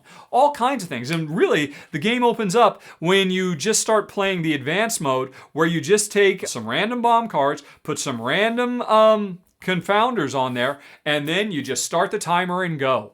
And really what you're supposed to do is you can increase the difficulty by how much time you've got and how many bombs you have to defuse. And if you fail, then you get another shot. There are 2 time travel tokens that let you go back in time and try again, and you get a little bit more time on the clock. And you have to win 3 different bomb scenarios with a set of bombs with different complications. While each bomb countdown is pretty quick, just a few minutes, you have to play through several of them to consider it a full win. Or you can just say, heck with it. Let's just bring it out, shuffle up the cards, deal them out really quick, and play a quick 2-minute game. And just have one and just make it harder by having more stuff or having less time. It works great. Both Jen and I enjoyed it quite a bit.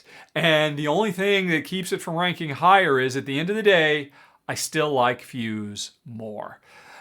Fuse, man, it just really bends our brain in the toughest way with that card draft, where it's like we have just one hand of cards, whereas in this game, everybody has their own hand of cards, and you can kind of, it's as if Fuse, everybody had their own dice, and we could just keep reshuffling our dice as much as we wanted. It makes it a bit more approachable. It makes it a bit easier to teach. It makes it a bit less daunting and challenging, although again, you can increase the challenge, but I think overall, we really love the incredibly hard decisions because you never have to make compromises. You just have to burn time digging for the cards you really need. Whereas in Fuse, if we don't use these dice, we're going to suffer a huge penalty. So somebody's got to take that die. Who's going to take it? And I like the challenge level in Fuse more. If I had never played Fuse, though, I could see last minute being something that I'd want to keep in my collection. Or if I just didn't like dice and I preferred cards, or I preferred having more control and I'm less at the whims of luck in a co-op experience, I'd probably like last minute over Fuse. Fuse from Kane Klenko is an incredibly high bar to beat. But I would say last minute gives Fuse a run for its money, which is why it comes in at number 17 of the month. And in any other month, this would have been in my top 10. It's just I played so many games this month, and last minute was a really, really fun one. And I'd love to play it. And also, I gotta say, I'd love to play it with more. I think as a two-player game, a two-player with Fuse, I don't really feel like I'm compromising. It's still just as challenging playing it at 2 as it is at 4. And confounding. But I think this game is really going to sing with more than 2 players. With 2, it's a little bit more easy. In the same way, the Mind is a little bit more easy. Have you ever tried playing the Mind and said, why would anybody play this game? This isn't even a game. Try last minute, and I think you'll find what you were looking for. That's number 17, last minute. Okay, continuing on to number 16, we have got Penguin Kaboom. Yes, folks. We've got a second real-time cooperative bomb defusal game on the list today. And while I haven't filmed a run-through for this, the folks at the publisher, Paralocal Games, they filmed one. So that's what's on screen here at the moment. And here's the deal. I already talked about in the previous one how much I love the subject matter. I love, personally, real-time co-op games. My wife, Jen, she used to be into it more, but she's kind of over it. She's just not as enthused as I am these days about the extra high pressure and stress and tension.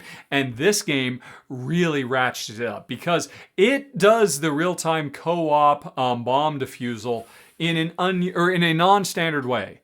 Most games, borrowing from Fuse or Flatline, Fuse's sequel, or the previous one I just talked about last minute, have everybody doing whatever it is simultaneously at the same time.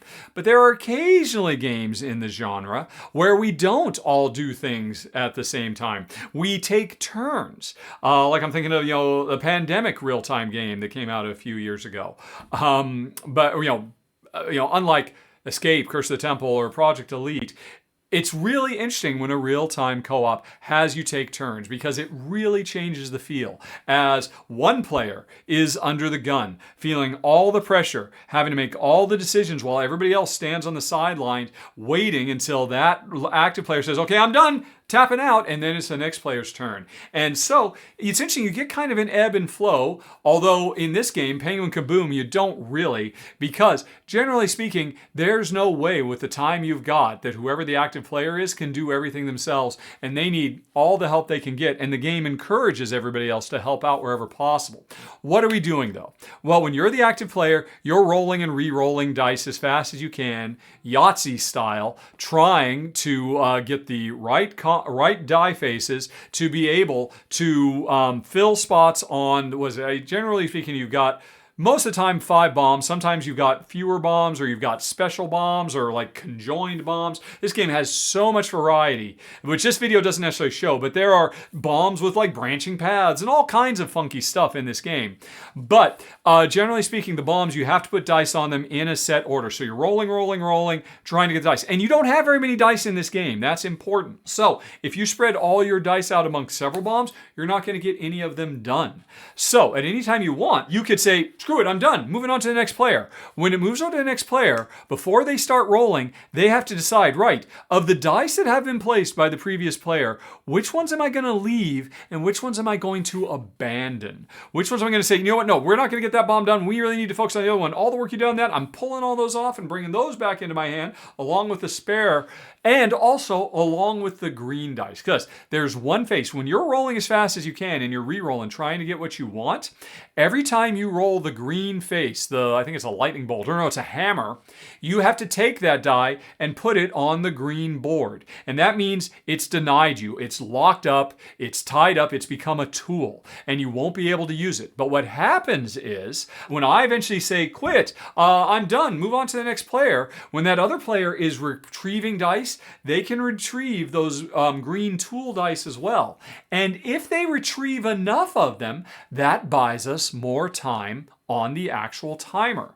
But it's not as simple as that, because I don't imagine this is the only one. There's probably been other games that do this, but because this game uses an app, a dedicated app that the developers made, rather than just saying, hey, use a timer on your phone, you have to literally download this app. In this game, we don't all have one shared bucket of time. We don't all have 10 minutes to get it done, and we're just moving things around. Instead, at the beginning of a given mission, we all might have only 1 minute. So between us, we're playing a two-player, we've just got 2 minutes. But what happens is, when you pass over to me and I say, oh, there's enough green dice built up, I'll collect them all.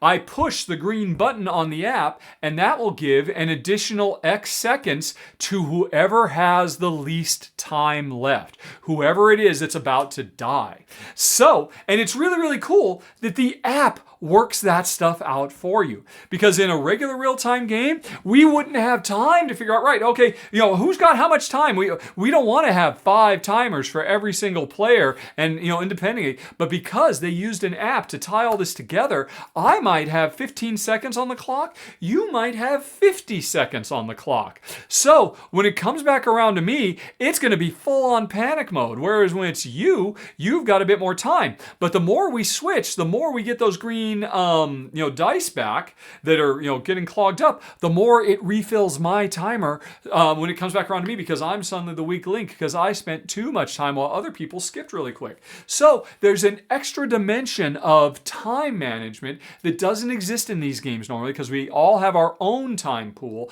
that's growing and shrinking, but only when we're actively playing. And that really mixes things up and makes this feel different than any of the other ones out there. Even if what we're doing is really simple, rolling, re-rolling, as fast as we can. And then, passing the next player. Now, that's just the base game. Like I said, this game, comes with I think a dozen different missions, and they get progressively more and more complex as you introduce more complex bombs. Oh, I also forgot to mention, every 30 seconds, the app will say, alert! And that means we have to flip another alert tile, which you can see they're over on the side. If all the alert tiles are flipped face up, we lose. If somebody runs out of time, we lose. But we can divide our dice. We don't have to put our dice on the bombs. We can put them on the alerts. And if we fill up an alert, we get to flip it back face down. So that's something we're always having to manage. I mean, we could keep going forever. There's no fixed 10 minutes and then it's over. We could have a half-hour game because we could constantly be building time back as we use more of the green, and the app gives us more time, and as we keep fighting the alerts so that they won't trigger a loss. So it's a really different feel, and I really like it. And now what I love most about it, though, is the promise this game shows. Because like I said, I forget, there's 10 or 12 missions. 2 of them do cool extra things in the app that you could never do without the app. One of them is at an aquarium, right? And so the tanks are starting to leak, and in the story. And so what happens is, over time, remember, we use the app. The center button in the app is how we switch to say, okay, I'm done. It's your turn. Your timer starts. And it's also how we get our time back by collecting the green dice. But in the aquarium level, over time, water starts to accumulate on the screen, or digital water. And while we're doing everything else, we have to be using our finger to swish the water away so we can get to, because I can't actually switch over to you till I get this water out of the way so I can hand off to you so you can go. And like I said, there's a couple of missions that do fun stuff like that in the app. And my only complaint about this game is, man, I wish it had done more, because that could have been the secret sauce that propelled this to the top of the real-time bomb defusal chart. As it is, I think I'm still going to prefer Fuse, because it still creates, with the time limits, you've got the hardest puzzles to solve. This one, there's a more complex, robust amount of stuff going on that's all, but it's handleable because the app takes care of a lot of that stuff for you, so you can just focus on the job at hand. And even when you're not the lead player, you're the one that's reminding everybody, oh no, just one more we need for that alert, because you might forget because you're myopically focused. Other players might actually be flipping things for you, helping out however they can, because it's just a high-speed chase, and I really enjoyed it. I enjoyed it quite a bit. Again, it does not beat Fuse, because Fuse is deviously beautiful in its design. But like I said, I don't, the beautiful thing about having an app too is the developers could go back. They could update the app and maybe bring a few more of those app specific moments where we have extra complication in the app in addition to the dice we're rolling in real time.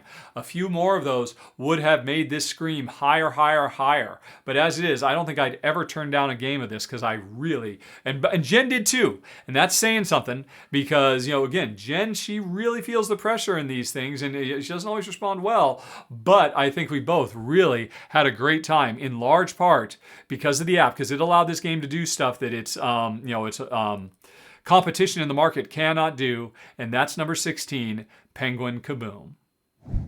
Okay, moving right along, we have number 15, Peach Festival, which is a lovely little roll and write.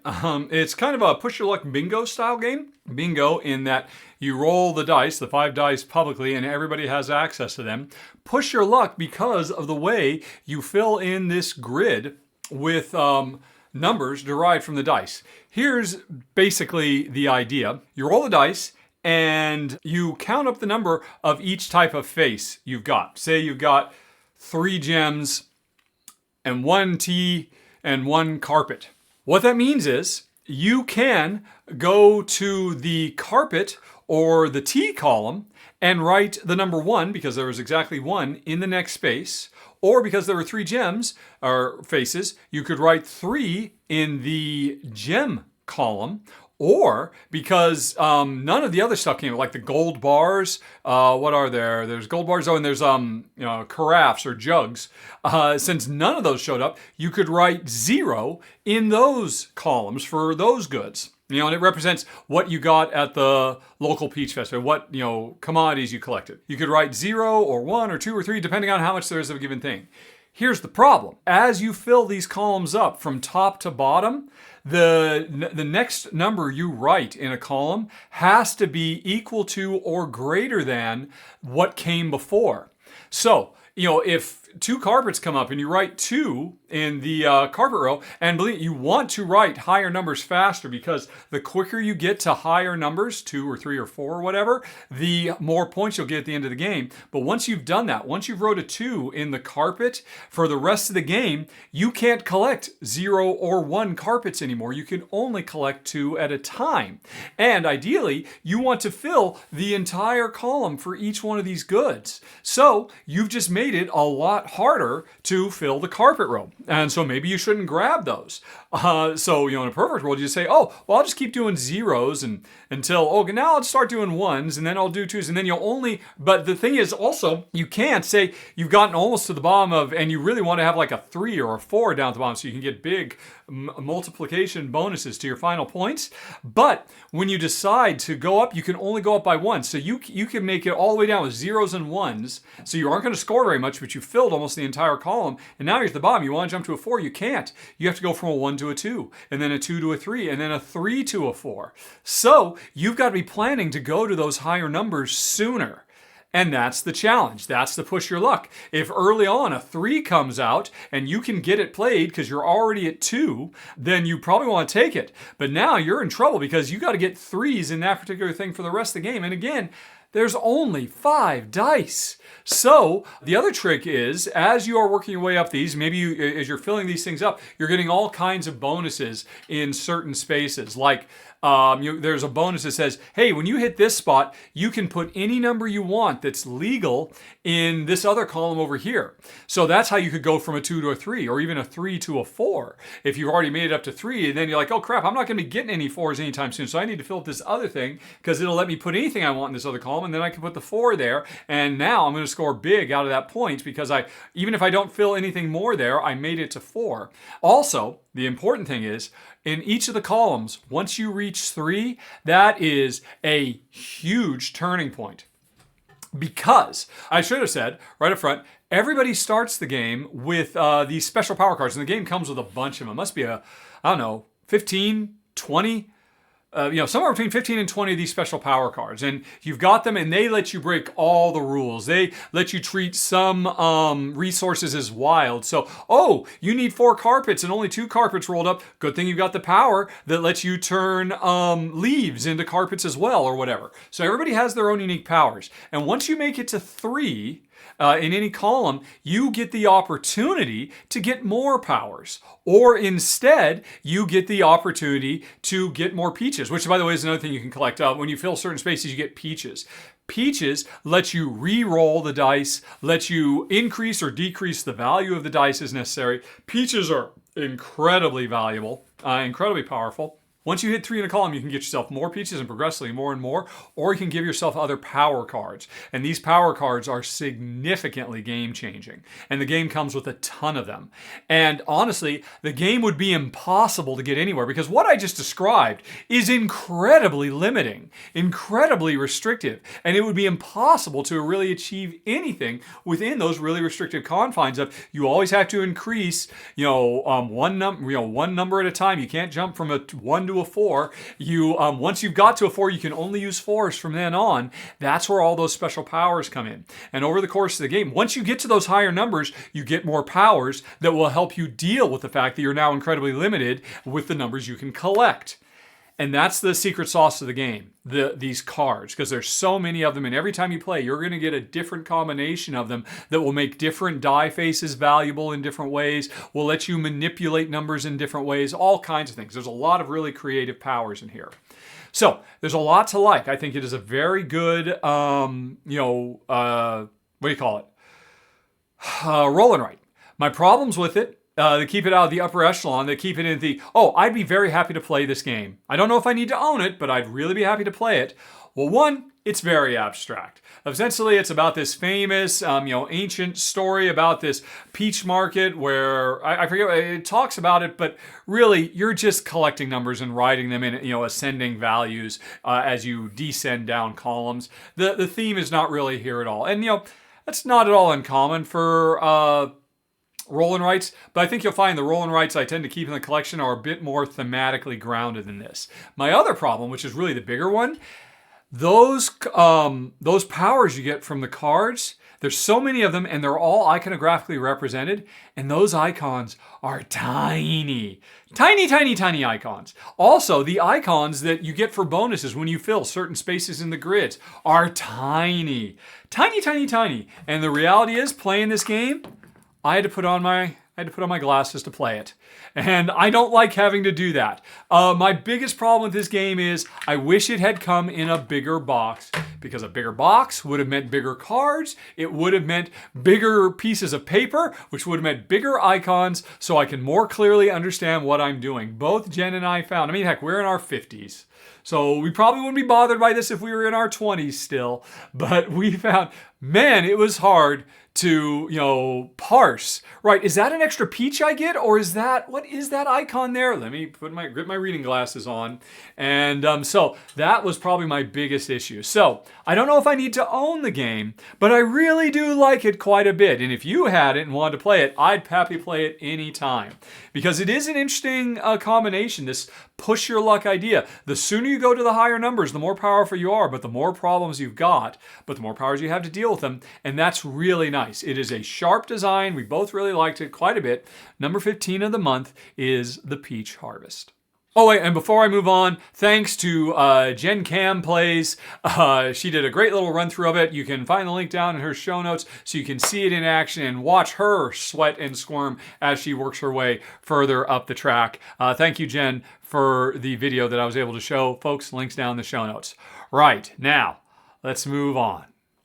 Okay, next up, we've got number 14, Origins, with the new Ancient Wonders expansion. Although I guess it's not new. I think it came out last year. Maybe even the year before. I got it way late, and I finally got a chance to check it out.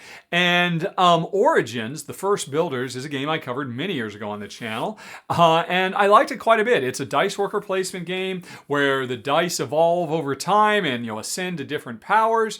The dice worker placement spaces change. The more you use them, the higher value of die you have to go to use them again until they reset. There's a nice little tile laying mini game off to the side, multiple uses for your dice. Overall, it was a very sharp game with a theme I really loved. The fact that ancient aliens helped ancient humanity build those ancient wonders. I just thought it was a lot of fun. I did have some problems with the original game, and I'd always kind of hoped that an expansion would deal with them. Sadly, Ancient Wonders did not. My original problem, if you go back and watch my run through of Origins, was For 2 players, I wish they'd done a little bit more for kind of introducing neutral players to compete on the progress tracks. There's like 4 of them. And in a 2-player game, they're just kind of a little, They needed to have those neutral players on there, like they introduce in the solo mode, but they leave out of the 2-player mode. And I was really hoping this expansion would address that, and it didn't. It didn't even touch it. What does the expansion do, though? It does a couple of nice things. First of all, it introduces the Ancient Wonders. New double-sized tiles that activate every time you build next to them. The tile laying game is a small subset of the game where you get all these tiles, and every once in a while, you get to activate those tiles when you give up one of your worker dice to go over there and activate the tiles. So, you activate them when you first place the tiles, then you get to activate them again when you apply dice to them.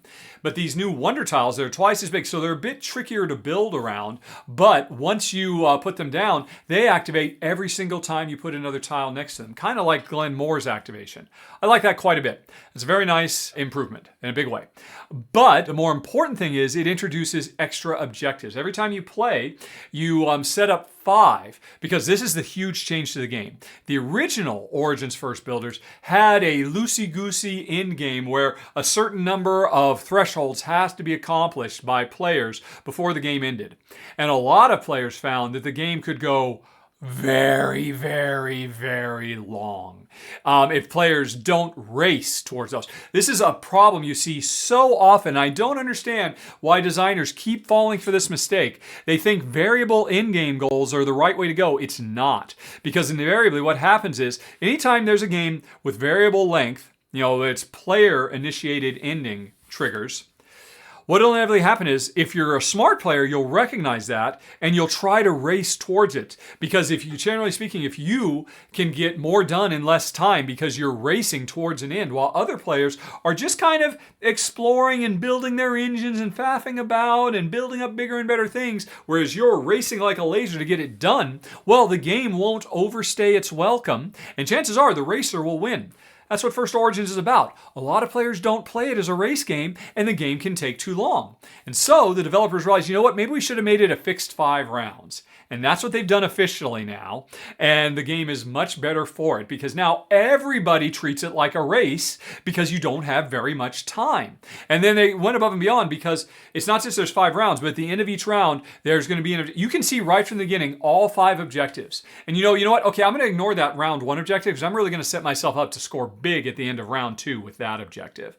It's kind of Year of the Dragon, but without horrible calamities. Instead, there are opportunities. And that's great. It's what the game always should have been, because not everybody out there has players like me who are always racing to finish the game. And so it fixes a big problem for a lot of players. The wonders are very, very nice tiles. So there's a lot of good here. I'm really bummed, though, that they did not take the opportunity to tighten up the 2-player experience, which they didn't even touch. Also, I'm kind of bummed. Not that I'm a solo gamer, but when I originally covered it, there was a solo mode coming that was designed by Dave Turczi. And here's the weird thing. Dave Turczi, like the solo designer extraordinaire, ultimately did do an official variant for it. And the publisher said, hey, you can print out an extra board to make this, this new solo mode where you play against another UFO, a UFO Automa player. And all you can do is you have to print it out and generate the thing yourself. What boggles my mind is, why aren't those solo components in the box for the expansion? They totally would have fit. I mean, you can see I'm actually using John LaRufa, his No Fluff solo gaming channel. He actually printed the solo bot out for himself so he could demonstrate it solo. Why isn't that stuff in the box? That's crazy. You've got one of the best solo designers in the world. They make a new solo mode for you and you don't put it in the box. I mean, I'm complaining about you don't address the 2-player, but you don't address the solo player either. So it really, at this point, feels like Origins Ancient Wonders is, with the expansion, you're going to be best off if you're playing at a higher player count at the end of the day. Or you're willing to do some home crafting yourself to make that solo mode. So I'm just kind of bummed by that. I still like the game quite a bit. But honestly, as a whole, I'm kind of deflated because I was expecting more, as I just described. So it's still a good game. I'd still happily play it. But, that's why it comes in at number 14, Origin's First Builders with the Ancient Wonders expansion. Let's move on to number 13, Reef Garden. Now, this is interesting. This is a remake of a game that I used to rank very highly back when it was originally called Citrus from designer Jeffrey Allers. It was a game about orange groves in Spain, if I recall correctly, or, citrus groves in Spain. And, there being all these fincas all over the place, and us planting, groves of trees, and, marking the different groves as ours, and trying to get area majority out of the different fincas as, more and more trees spread across the land, and moving them out into areas where you could get bonus tiles and all kinds of stuff. I did a run through for, Citrus many, many years ago. So I was really surprised to see that Jeffrey and the publisher revisited that well and did an updated version that is now set under the sea. And instead of doing orange groves, we are regrowing tropical coral, trying to save the world's oceans. And I gotta say, I like this subject matter a lot more. I think the game is a lot prettier, a lot more vibrant and colorful, and just more fun to be. I think it's a cooler theme. I like the idea of saving the world rather than just more capitalism with orange groves. So a lot of improvements right out of the gate in terms of quality of production and the story it tells and all of that. But the gameplay is still pretty much the same brilliant tile drafting and then tile placement and then tile activation and painfully tile deactivation area majority game it's always been. Here's the trick. On your turn, what you're going to do is you have to spend money and you dry up fast. You run out of money so fast to draft one or more tiles from this sideboard. You pick a row or a column and pay for everything in that row. And then, things don't refill automatically. You have to wait a while before it refills. So over time, first come, first serve, those tiles get gobbled up quick. And then you start deploying those tiles. Like I said, you try to reach certain spots so you can get bonus action tiles you can use whenever you want. But you're also trying to surround. There used to be fincas, farmhouses. Now they are underground, like diving bells, where the scientific work is done to regrow the coral. So you're trying to surround those, having the most coral reefs that belong to you, that are marked with these cool little diver meeples that you put on them when you deploy them out there. Once a given, I forget what they're called. They're not called farmhouses. They might as well be called coral farmhouses. Once your diving bells get surrounded, whoever has the biggest contiguous grouping, the most coral, is the one who scores it and gets the big points. And here's the interesting thing. Once it's been scored, all that coral is still out there. And the divers are still on the coral, marking who has ownership, for area majority of the different coral things. Now, I said earlier, when you buy tiles, you have to spend money and you run out of money fast. On your turn, you're either going to put more tiles out or you're going to spend a whole turn recalling divers from the board to bring them back to your board, because the more divers you bring back, the more money you make. And sooner or later, you need to do this because you get broke and you can't deploy more stuff until you bring divers back. But as soon as you bring those divers back, that coral reef that it was on no longer belongs to you for the purposes of area majority point scoring. So you want to keep those divers out there until a given thing is surrounded and scored. And then once that happens, it's almost like there's a feeding frenzy of, everybody get your divers off the board, bring them back so we can bring more money and deploy them into new areas. And that ebb and flow was brilliant in Citrus, and it continues to be brilliant here. And I thought the game was awesome back then, and if anything, I think it's even better now. But I have changed quite a bit. And it's amazing to me playing this game now. I remember how much fun Jen and I used to have. And, this is a game where you're definitely cutting each other off. And, you pulled out. Now I'm going to move in and take over that coral that used to be yours and all kinds of stuff. Making moves and counter moves and doing all kinds of area majority stuff and cutting people off from their growth and whatnot. I used to be totally fine with that. Jen and I used to enjoy the heck out of that. We played this and we're like, I just don't like continuing to do this. I don't like cutting you off and trying to, outmaneuver you. We nowadays find we much prefer tile layers where we're doing our own thing in our own little reef garden rather than a communal one where we're trying to outfox each other. So, I still think the game is brilliant. One of the all-time great tile layers. But you got to know going in, this is an interactive. This is a this is a territory dominance battle, but with really brilliant Euro mechanisms. So it's definitely one I'd play, but it's just, it was really surprising. I remember thinking so fondly of Citrus. I went back and watched my videos, oh my gosh. But then Jen and I played and we're like, yeah, this is good. This is good. This is real good. Not for us though. But it's still as brilliant as it ever was, and it comes in at number 13 of the month, Reef Garden. Okay, folks, we are making progress now. Let's talk about number 12, Viva Catrina, which is another cool tile layer where players are drafting tiles from a central road. It's 2 rows, and at any given time on your turn when you're going to grab a tile, you have to grab any of the 4 outmost extremity tiles in the top row or the bottom row. You might see a tile in the middle you really want, but you're going to have to take turns grabbing tiles from the outskirts till you get to that inner one. So planning is an important thing because you can see what tiles are available to you. You just can't get to them right away, and you got to grab some other tiles to work your way towards it and hope another player doesn't take them. But then you place your tiles and build your own network of 2 different types of roads leading back to your village, where they're putting on a Dias dos Muertos, the Day of the Dead, the Mexican celebration. Actually, I did another game on this subject last year, Ofrenda, which was also excellent.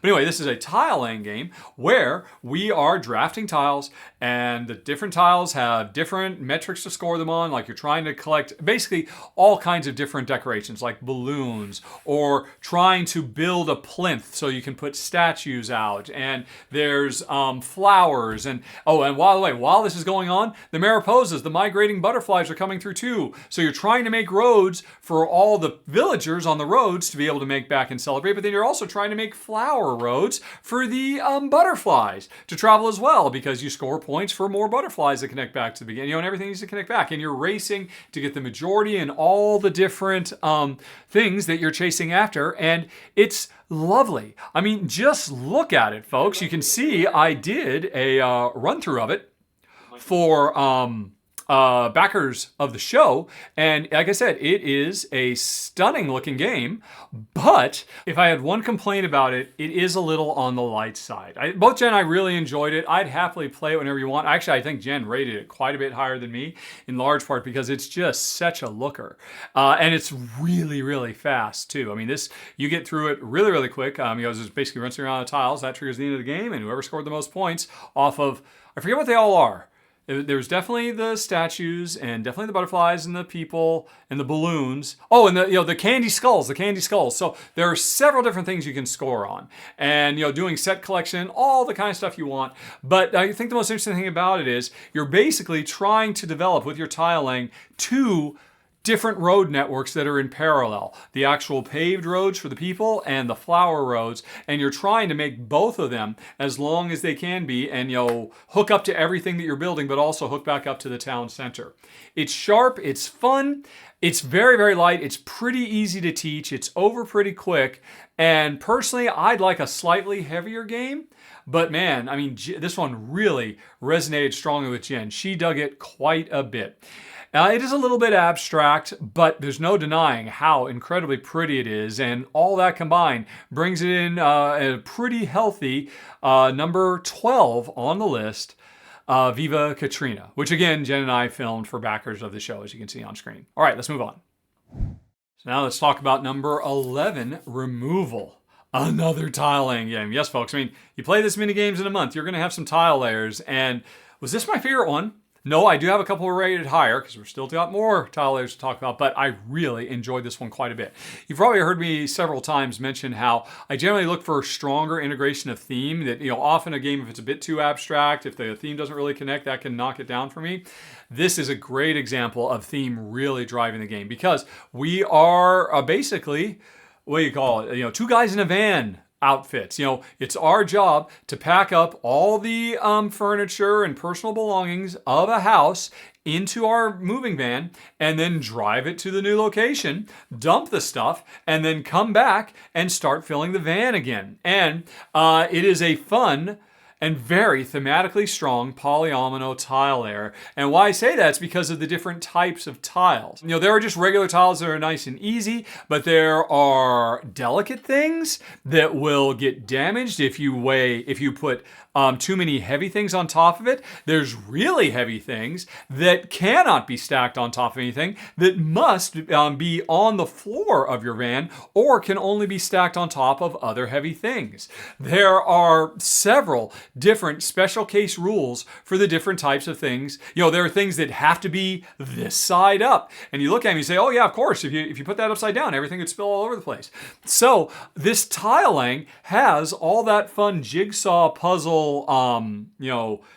gameplay that a great polyomino game has, but it's so much more thematic because you're thinking about these tiles in real world terms.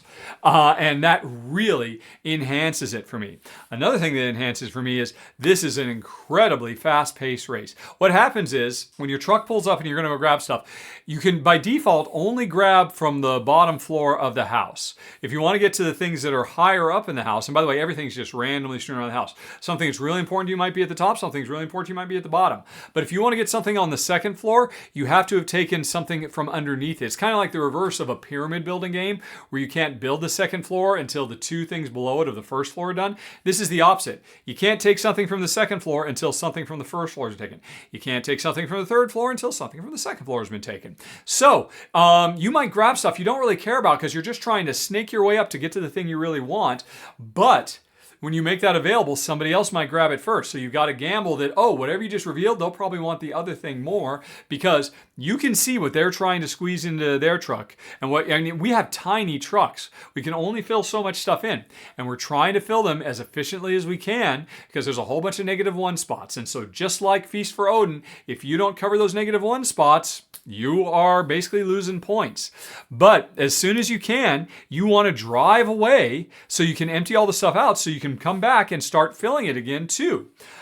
But it's when you drive away that you suffer, that you get a flat 10 points every time you drive a thing away. But you lose points for every -1 you didn't fill. So you are incentivized to fill as fast as you can and drive and refill as fast as you can because you can reset and I want more heavy stuff, but I don't have room for heavy stuff. If I drive away, I'll only make 3 points because I get 10, but I've got 7 -1s, but I need to clear this stuff out because I really want to get that heavy thing because I also mentioned there's a set collection element.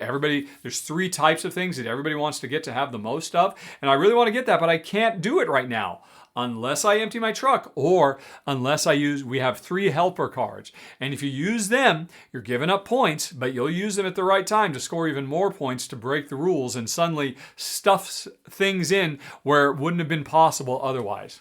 It's a clever game. I appreciate how fast it is. I appreciate how very strongly thematic it is. So this is really upper echelon tile laying for me.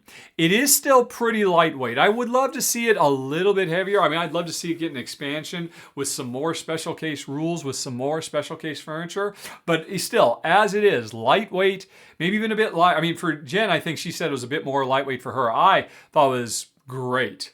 I love the thematic trappings. I love the racy aspect of it. There's just a lot I loved in number 11 of the month, Removal. And oh my goodness, we're down to number 10, folks. But geez, it has taken me 2 hours to get through 21 games, and I got 10 more to go. But actually, folks, we're now moving into ones where I've actually done run-throughs for. So for those, I'm just going to try and speed things up because, yeesh. Let's talk about number 10. Tundra, which I've done a full run through for. Follow links down in the show notes. You can go check it out. This is a lovely, gosh, you can't really call it a 4X game, but it is. There is exploring and expanding and exploiting, just no exterminating. It's a lovely little game where we've got workers who are trying to spread out into the tundra, flip over tiles, harvest resources from those, re-harvest resources over and over again, and build up infrastructure on these tiles so we can automatically harvest resources from them instead of manually having to initiate it with our workers. And all of it is driven by dice worker placement. Roll some dice, everybody ends up getting the same dice at the start of a round, and then we start placing dice on our own personal worker placement boards. And there's 2 things that make this game really special. One, It is incredibly generous. This is a game that doesn't hold stuff back. It's like a deck builder where when you get your cards, they don't go in your discard pile. They go directly in your hands. You can play them right away. This isn't a deck builder, but it has that kind of feel where you are constantly accumulating and achieving things and not having to say, oh, I finally done something and now next round I'll get a benefit. You always get benefits immediately, and that's a great feeling. It's really satisfying. The other thing is the dice worker placement. Each player has 4 dice worker placement boards where you can put your numbers 1 through 6. But the thing is, you can upgrade these boards. You can grab cards and slot them in. So putting a 2 in a given spot won't just give you a basic action, but will give you a basic action and advanced action, or maybe a combination of different types of actions. And so over the course of the game, as your worker placement cards evolve, how you value the different die results changes. And that's really, really cool too. So my only problem with this game is the coolest thing I just talked about, the way your dice worker placement cards evolve, you're really restricted. You only get to do it once for each one of your cards. And that's a bummer. That is my favorite thing of the game. And I desperately want to do that more. And you just can't. Now, here's the interesting thing. There are unique player powers, and one player has the special power that they get to advance each of their cards 2 times. And I complained when I did my run-through about it that, yeah, it's kind of a bummer that only one player gets that power, the power to make everything really super cool and leverage the most unique feature of this game. Well, the designer commented on the video and said, hey, you know what? It's not broken if you just want to ignore the other powers and say everybody has that power. And that's really cool too. But then there were a lot of other really cool powers I want as well. I want to have it all. I really like Tundra quite a bit. And it's just right on the cusp of greatness that, the coolest thing it does, officially, you can't do it very much. Unofficially, you can do it, but then you give up on other cool things you get to do. I want all the cool things, please. It's just outside of, an all-time greats. But again, that combination of upgrading your worker placement spots plus the real generous constant infusion of goodies every step of the way is really satisfying. So there's a lot to recommend with number 10, Tundra. Okay, let's talk about number 9, Salamandra, another tile-laying game, which I do have a run-through for this coming, probably next week. So I won't go into it too much detail. Suffice to say, we're druids in a magic grove trying to harvest ingredients to score points. And the thing is, we are placing tiles out in a big communal garden, and we are also deploying our workers out onto the garden. And the thing is, when we deploy our worker, we get to do a thing on that tile, but then the workers stay there. They stay there forever. They never come back up. And so they transform from a worker that I had to choose to, get various benefits depending on where I put it, into a cog of an engine. Because on future turns, I can activate the workers that are already out there to generate stuff from the tile they're on and funnel that into other tiles I've built where I've got other workers permanently placed. So it's this cool idea of workers evolving into engines or pieces of engines that's really, really neat. It is unfortunately a little bit on the abstract side, so that kind of dings it a little bit, but there's no denying the gameplay is fantastic, and you'll see me running through it soon. That is number 9, Salamandra. Sorry, folks, I'm just trying to get through this. So let's talk about number 8, Flockers. Now, I did a sponsored run through of this. It's going to be crowdfunding, I think about a week from now. Any day now, the crowdfunding is going to start. Maybe a couple weeks. I don't remember. Actually, it might even be next month now I think about it. Anyway, go check out the run through. If you like it, you can follow the link to go to the crowdfunding page and click the notify when launch. What is this? Again, you can go check out my run through. So very briefly, this is a flock management game. We are trying to make snow geese who are flying south for the winter. Every turn, we have to play another card to our growing V echelon of geese. And when we play the card, they have powers you get to activate immediately. And then they have an ongoing effect, which is they can be part of it's basically, when we're not building our flock, we're building a route that we're going to fly. And these routes have different terrain types. And as the terrain gets built, by players' choices, we draft a card, we make it the next terrain that's going to come up. We then have to sculpt our flock so that it can travel through the terrain that we players have chosen. And so a lot of the powers we have with these flock cards is swapping their positions or, manipulating them such that they can align properly with the terrain that's built. The tricky thing is, once you have played 7 cards to your flock, your game is over right there and then. And you don't want it to be over because there's 2 ways the game ends. If everybody makes the maximum size flock, it's over, and whoever got the farthest wins. But we're racing to try to make it through 10 terrains. So a big thing you have to do when I say flock management is not only just maneuvering things and moving around, but also finding ways to remove birds from your flock, because you don't want to hit 7, not until you make it to the end of the racetrack. And so that creates a lot of tough, puzzly choices. If you check out my run through, you can see I got in some tough scrapes there, but it gives you a lot of tools to be able to manipulate things to keep on moving. And it's a lovely presentation. It's a very fun, puzzly bit of gameplay. I think people are going to like it a lot. The subject matter is nicely realized. A lot of cool thematic touches too in number 8, Flockers. Okay, number 7 is Formaggio, which is a sequel to a game I covered a few years ago, Fromage. So Formaggio is Italian for cheese, as is fromage, is French for cheese. So both these games are all about making cheese, but now we're making it in Italy instead of France. And it's the exact same brilliant cheese worker placement game that Fromage was, where you deploy your workers out on the board. They are little wedges of cheese shaped. And at the end of a round, after we deployed all our workers, the entire board rotates clockwise 9 degrees. And we don't recall our workers until they have spent enough time out on the board to properly age the cheese they're working on.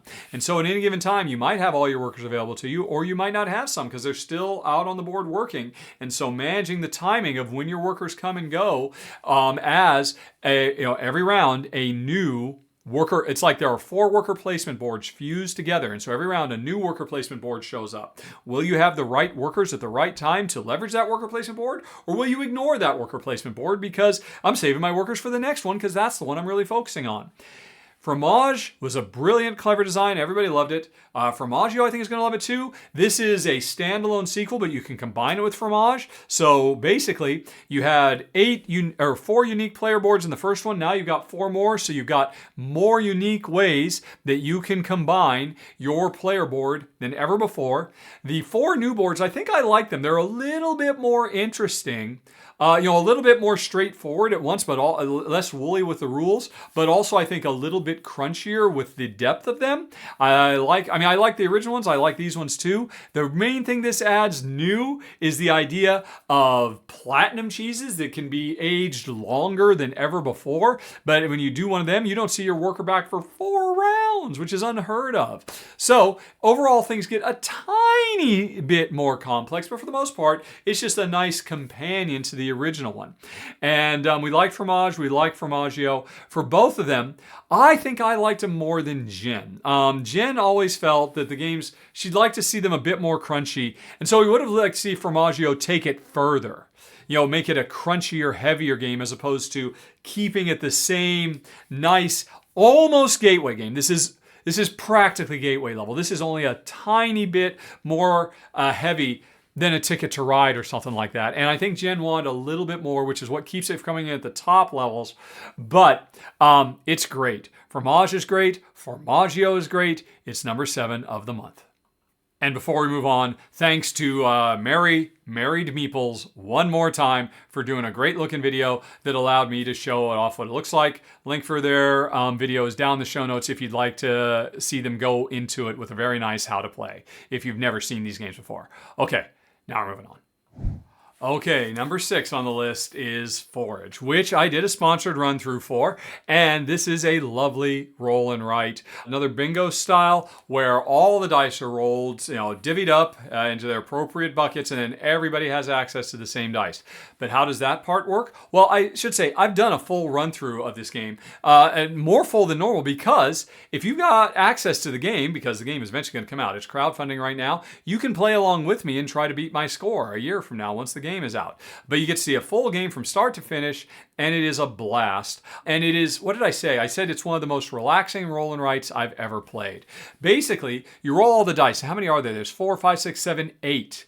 One die is a special die that's available no matter how you draft. But all the dice that, all the die faces that showed a single, like, hey, there's only one berry, or there's only one of this particular, I can't remember the names of the plants, there's only one fern or whatever, all the singles go on the right side of the main die card. All the things that are in pairs, or 3 of a kind, or 4 of a kind, go over on the left side. And what you have to do is, you have to pick all of the singles, plus the unique one that's in the center of the card. And if you do that, you get to spend all those singles. You have a forest trail card, and you can start ticking off spaces to try to surround areas to get bonuses. And over the course of the game, at the end of every round, you get to draft another card, so you can add more forest trails if you want to have more and more stuff if you end up drafting all the singles. Instead, on the other side, there's all the 2 of a kinds, 3 of a kinds, 4 of a kinds. You can pick one of those groupings and grab all of them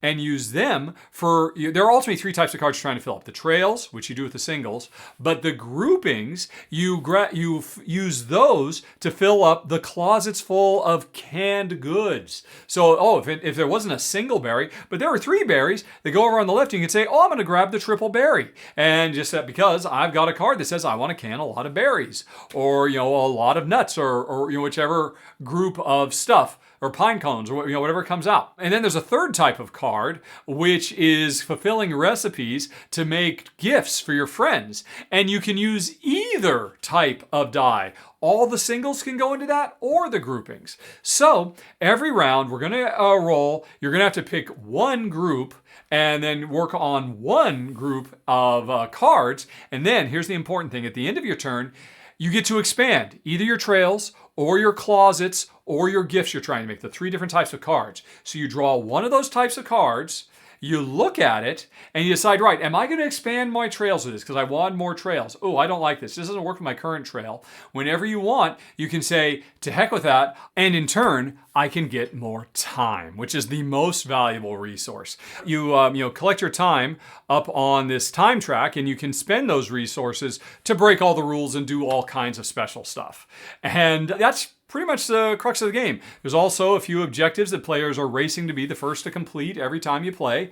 And it's just super cozy. It's a nice, incredibly chillaxed, laid-back game. Not too heavy, not too light. A really great mix of stuff. And both Jen and I enjoyed it quite a bit. It's maybe a little bit too lightweight for us, but it's right on the edge because I really enjoyed this one quite a bit. So I'm not going to say it makes it all the way up to the top tier, but it's just right outside it. And anytime anybody wants to play this, it just feels good. There's no better term than relaxing or cozy, but still full of interesting decisions to make from the beginning to the end. You only take 13 turns. It's fast. Every decision is important. The dice always surprise you and make you have to make tough compromises. Like I said, I did a sponsored run-through of it. Don't take my word for it, folks. Go watch the run-through for yourself. There's a link down in the show notes. You can see it in action. And I think you'll agree, if you like roll and writes, you probably want to check out number 6, Forage. All right, and we're getting close to the end, folks. Number 5 is Moonshine.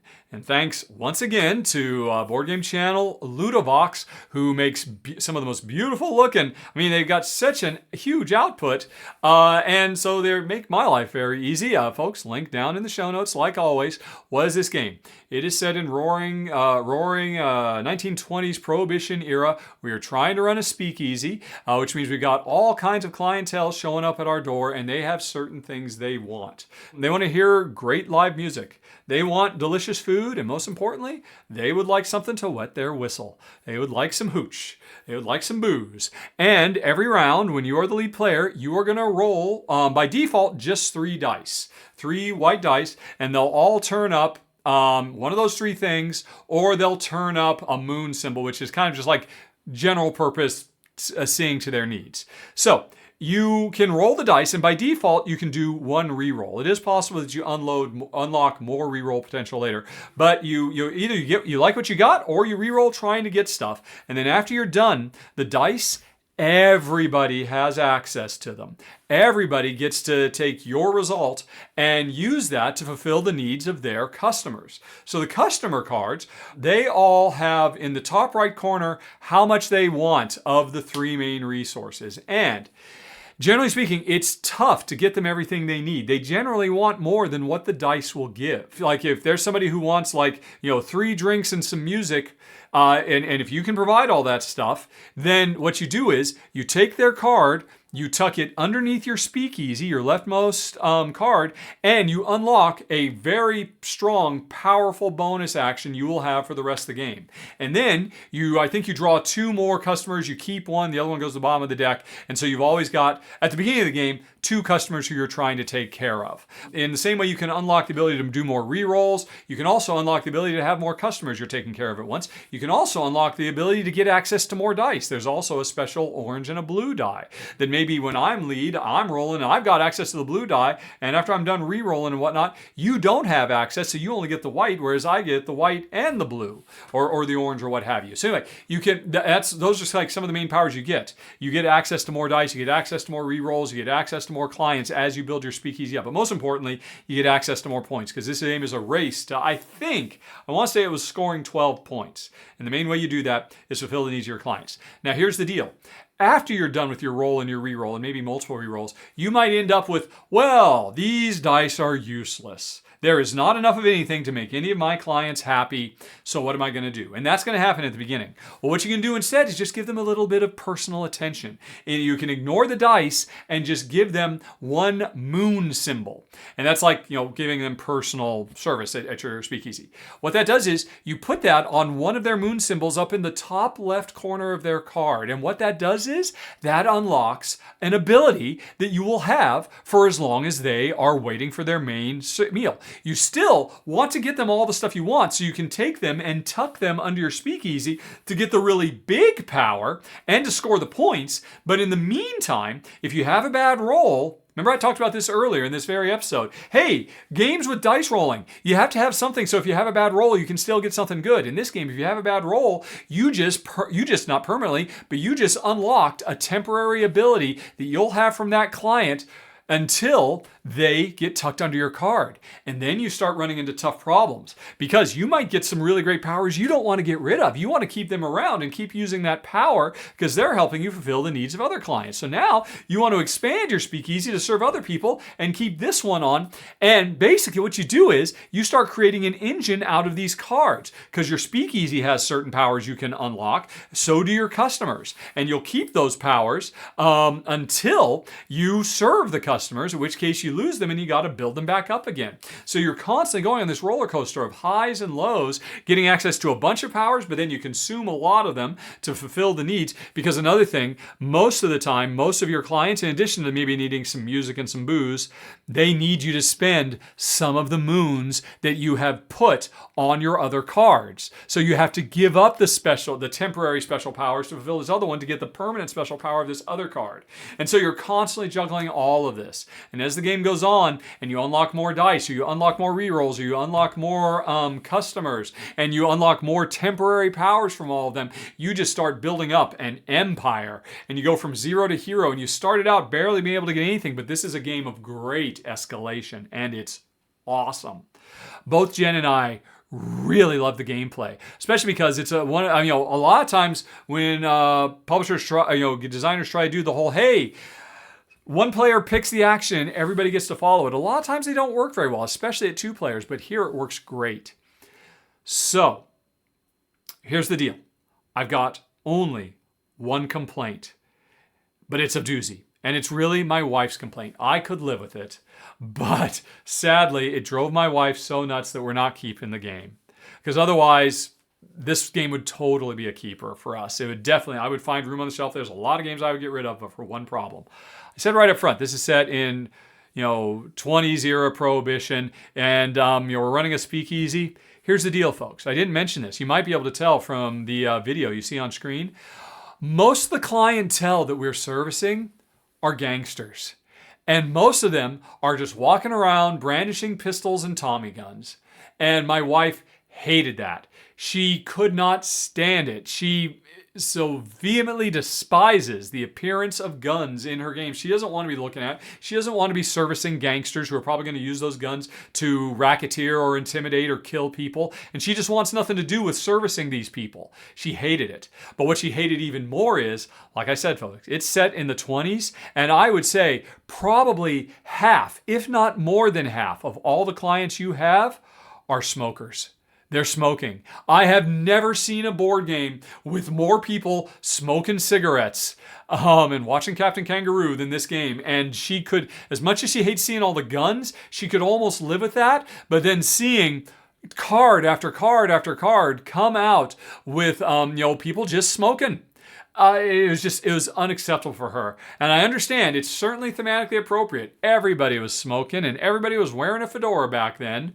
But Jen could have done without all the cancer sticks, and she definitely could have done without all the guns. It's a 100% issue of presentation. They didn't have to do that.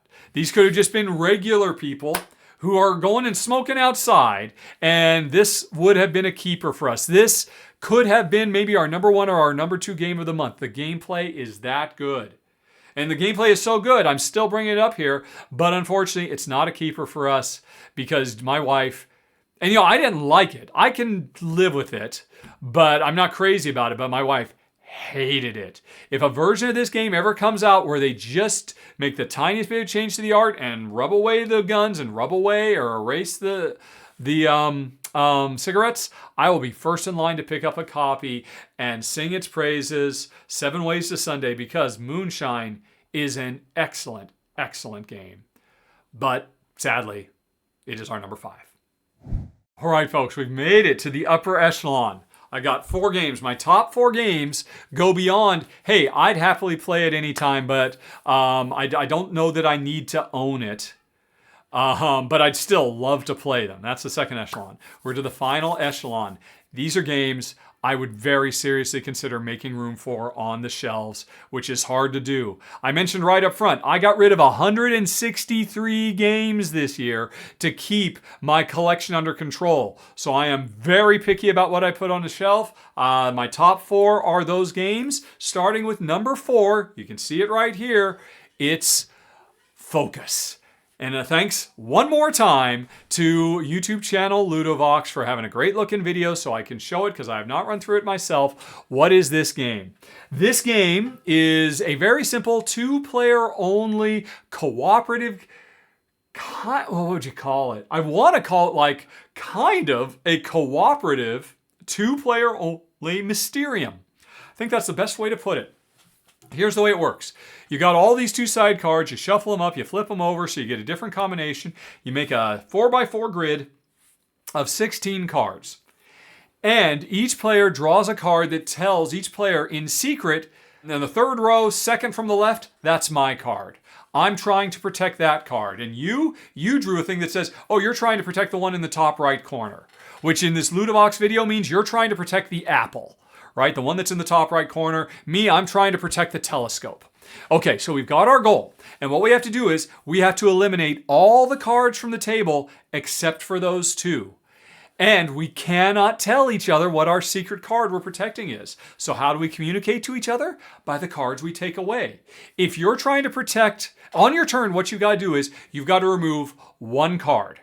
And now I should say there are 4 additional cards over to the side, which you can take, but I mean, those ones are optional. You don't have to take those. You have to, ultimately, we have to remove 14 of the 16 cards in the main grid.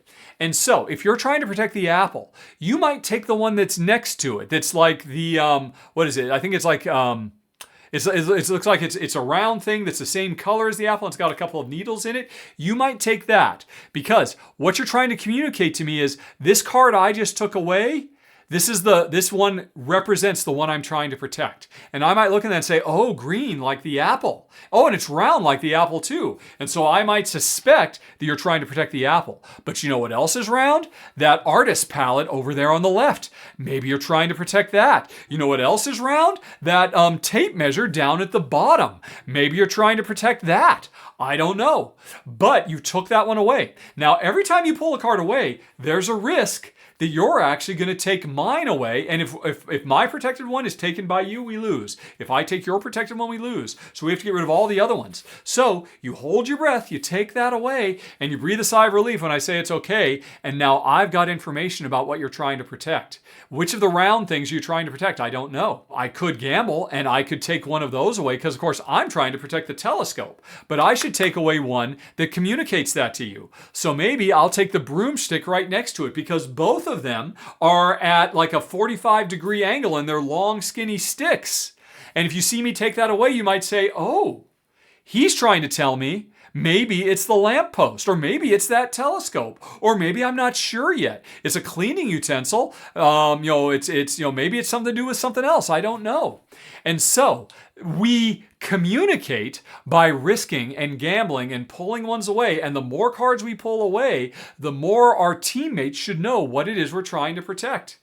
But of course, sometimes we just have to pull stuff away and hope for the best. There's gambling, there's risk. That's why there's the extra ones over to the side. You can always take those because you know those ones are safe, but those ones might not connect, might not communicate anything well. You might take those as a stalling tactic, but every time you take something, your teammate doesn't know if you're taking that away because you're trying to communicate something or if you're just trying to stall. It's freaking brilliant.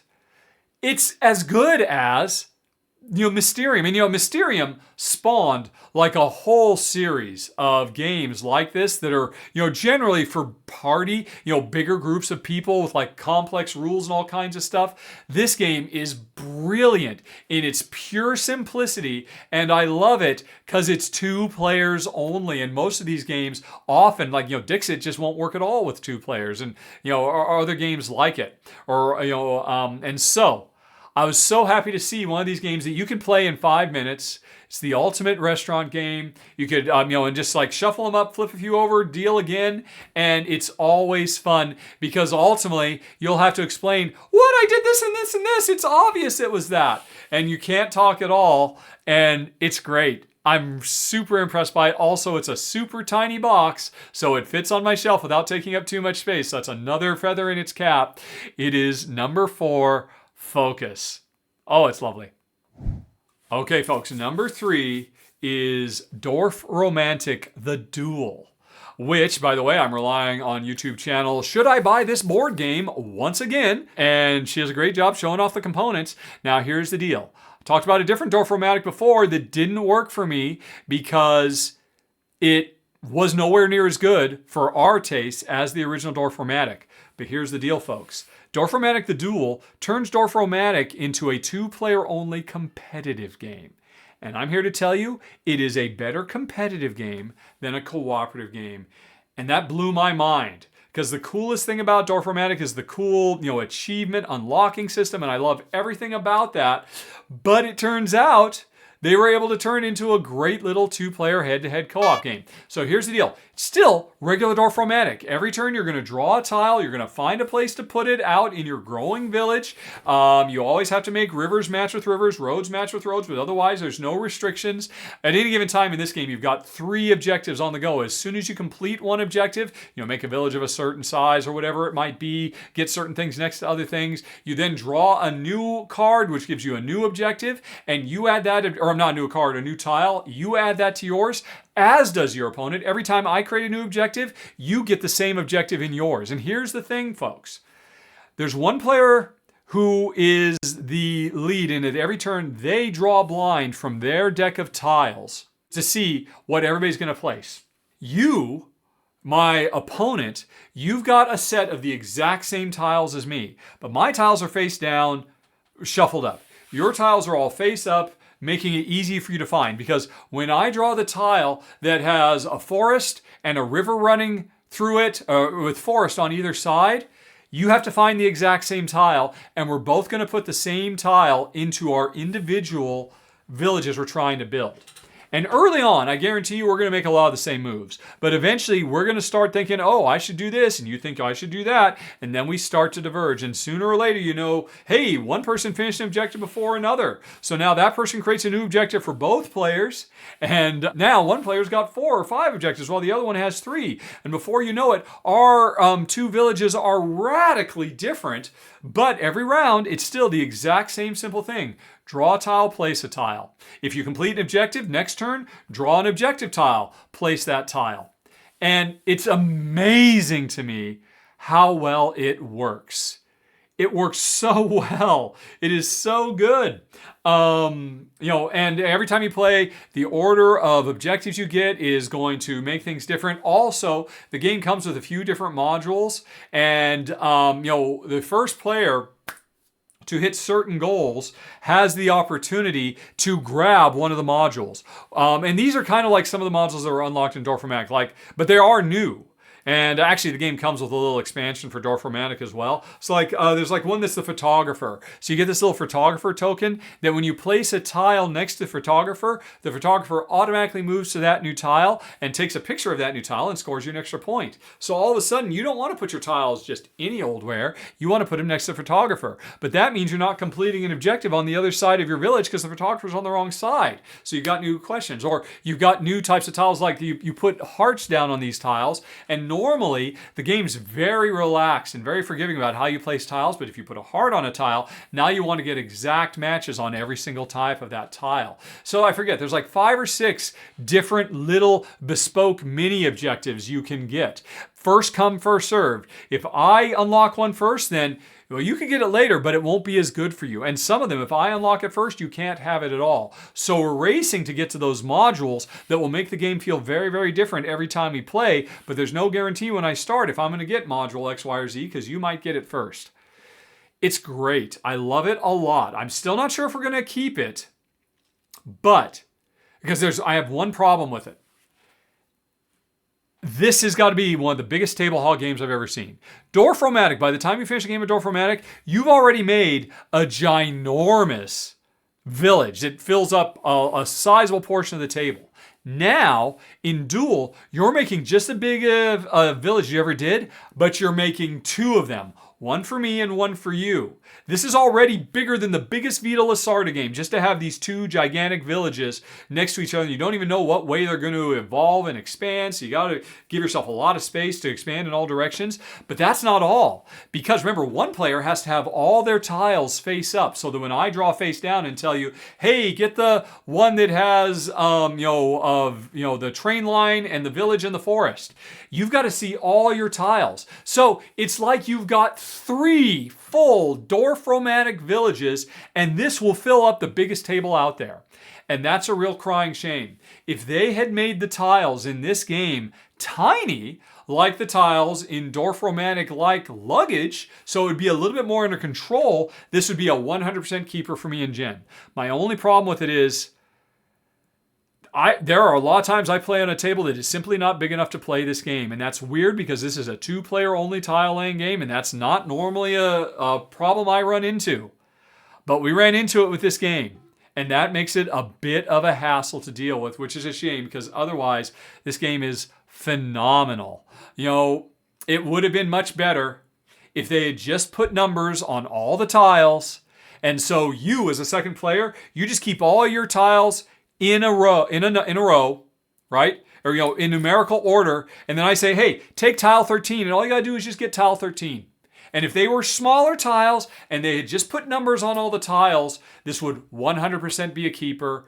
This would be, this probably would have made it in my top 20 for 2025, because this game came out in 2025. It would have been in my top 20 best games of the year. I can't stress how good it is. How I did not, but I had the same response to the original Dorfromantik. I was shocked how much I love Dorfromantik. And I'm shocked that I think this is even better than Dorfromantik, except for the fact they made some terrible production decisions that makes the game harder to play than it should be. And it could have been handled much differently, much easier, and unfortunately they did not do that.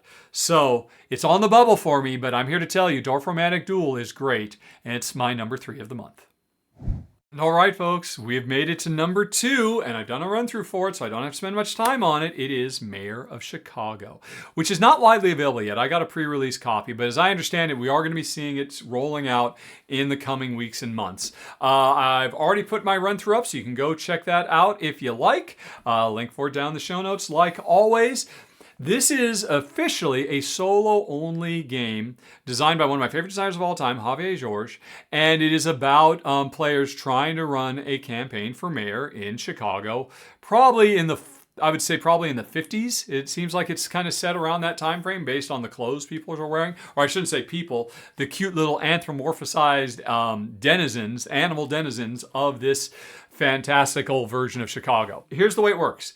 Every turn, you draw a card from the shuffled up deck. These are all two-sided cards. You have a choice to make. You either keep it on the street side, which you saw coming. You can see on the top of the deck what the next street card is. And you can expand any of the 4 streets that you are trying to canvass to whip up votes for your run for mayor of the city. And when you're doing that, you're trying to line up icons on all these cards in the ideal way so you can score them to either get votes, or to get money to run your campaign, or to get booze. I guess, okay, it's not 50s, it's Prohibition era because, of course, booze is a great way to bribe people because booze is available. So again, this is a 20s, 30s Prohibition era game. I totally forgot about that part. So you're trying to get votes, money, booze, which is better than money because basically every booze is worth $2, but it also gives you corruption. You're also potentially getting corruption points. There's also wild icons. So you're trying to build up your streets to line up the icons to be able to harvest them to the best of your ability. Now, the other thing you can do is you can flip the tile over and spend money, which you're always out of. You're always broke in this game, to hire these cards because you see a character with a cool special power. And then whenever you want, you can deploy those characters out onto the streets you're building so they will harvest all the icons that you've been trying to line up perfectly, and they'll activate their special power, which will do all kinds of things. And that's the crux of the game. Every card is two-sided, they're multi-use, and you keep going until you make it through the deck of cards, and at the end of the game, you have an automated, remember it's a solo game, you have an automated opponent. If you got more votes than them, and you didn't have more corruption than them, you win the game, basically.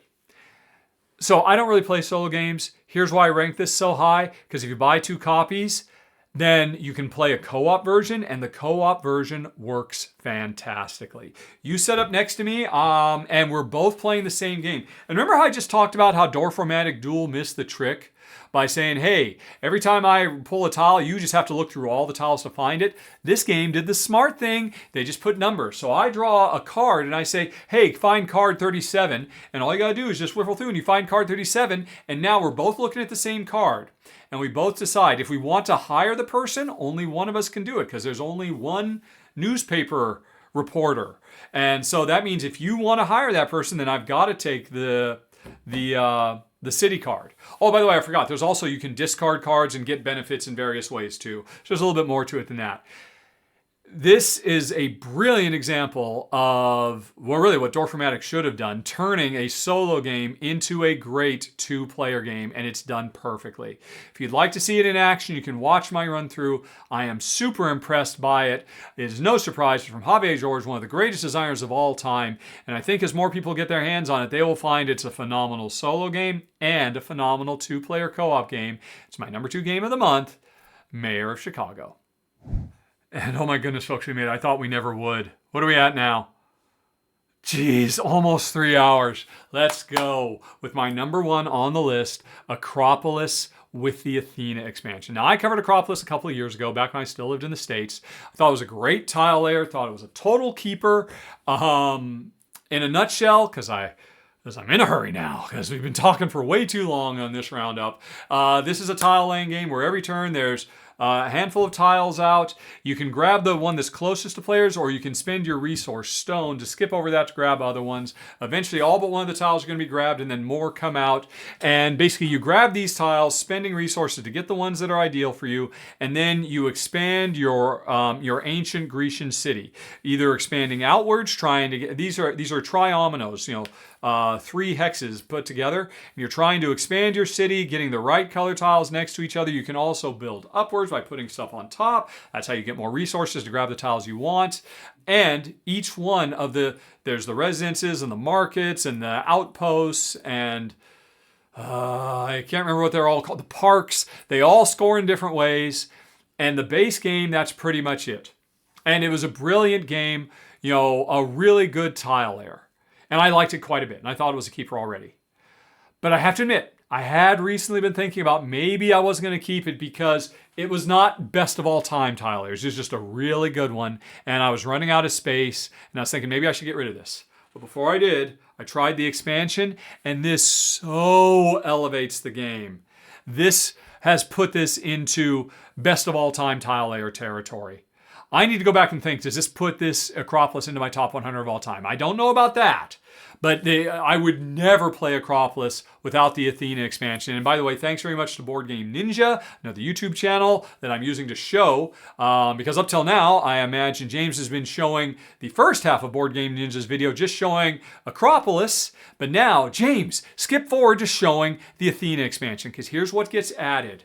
Objectives. Every time you play, I think the game comes with about 20 objective cards and you get 4 of them randomly and they will let you score in different unique ways for the different types of buildings. You get 4 of them every time you play. You might get 4 that are all about the same type of thing, making those residences because they're all blue related, scoring a lot of ways, or it might diversify. But every time you play, you're going to get 4 unique objectives that's going to radically change the way you build, and you'll never build the same Akropolis, the city of Akropolis, again, because these objectives are all interesting. They are very, very challenging. They force you to build in unique ways that makes it less efficient to do all the normal stuff. And you can still score all the normal ways too.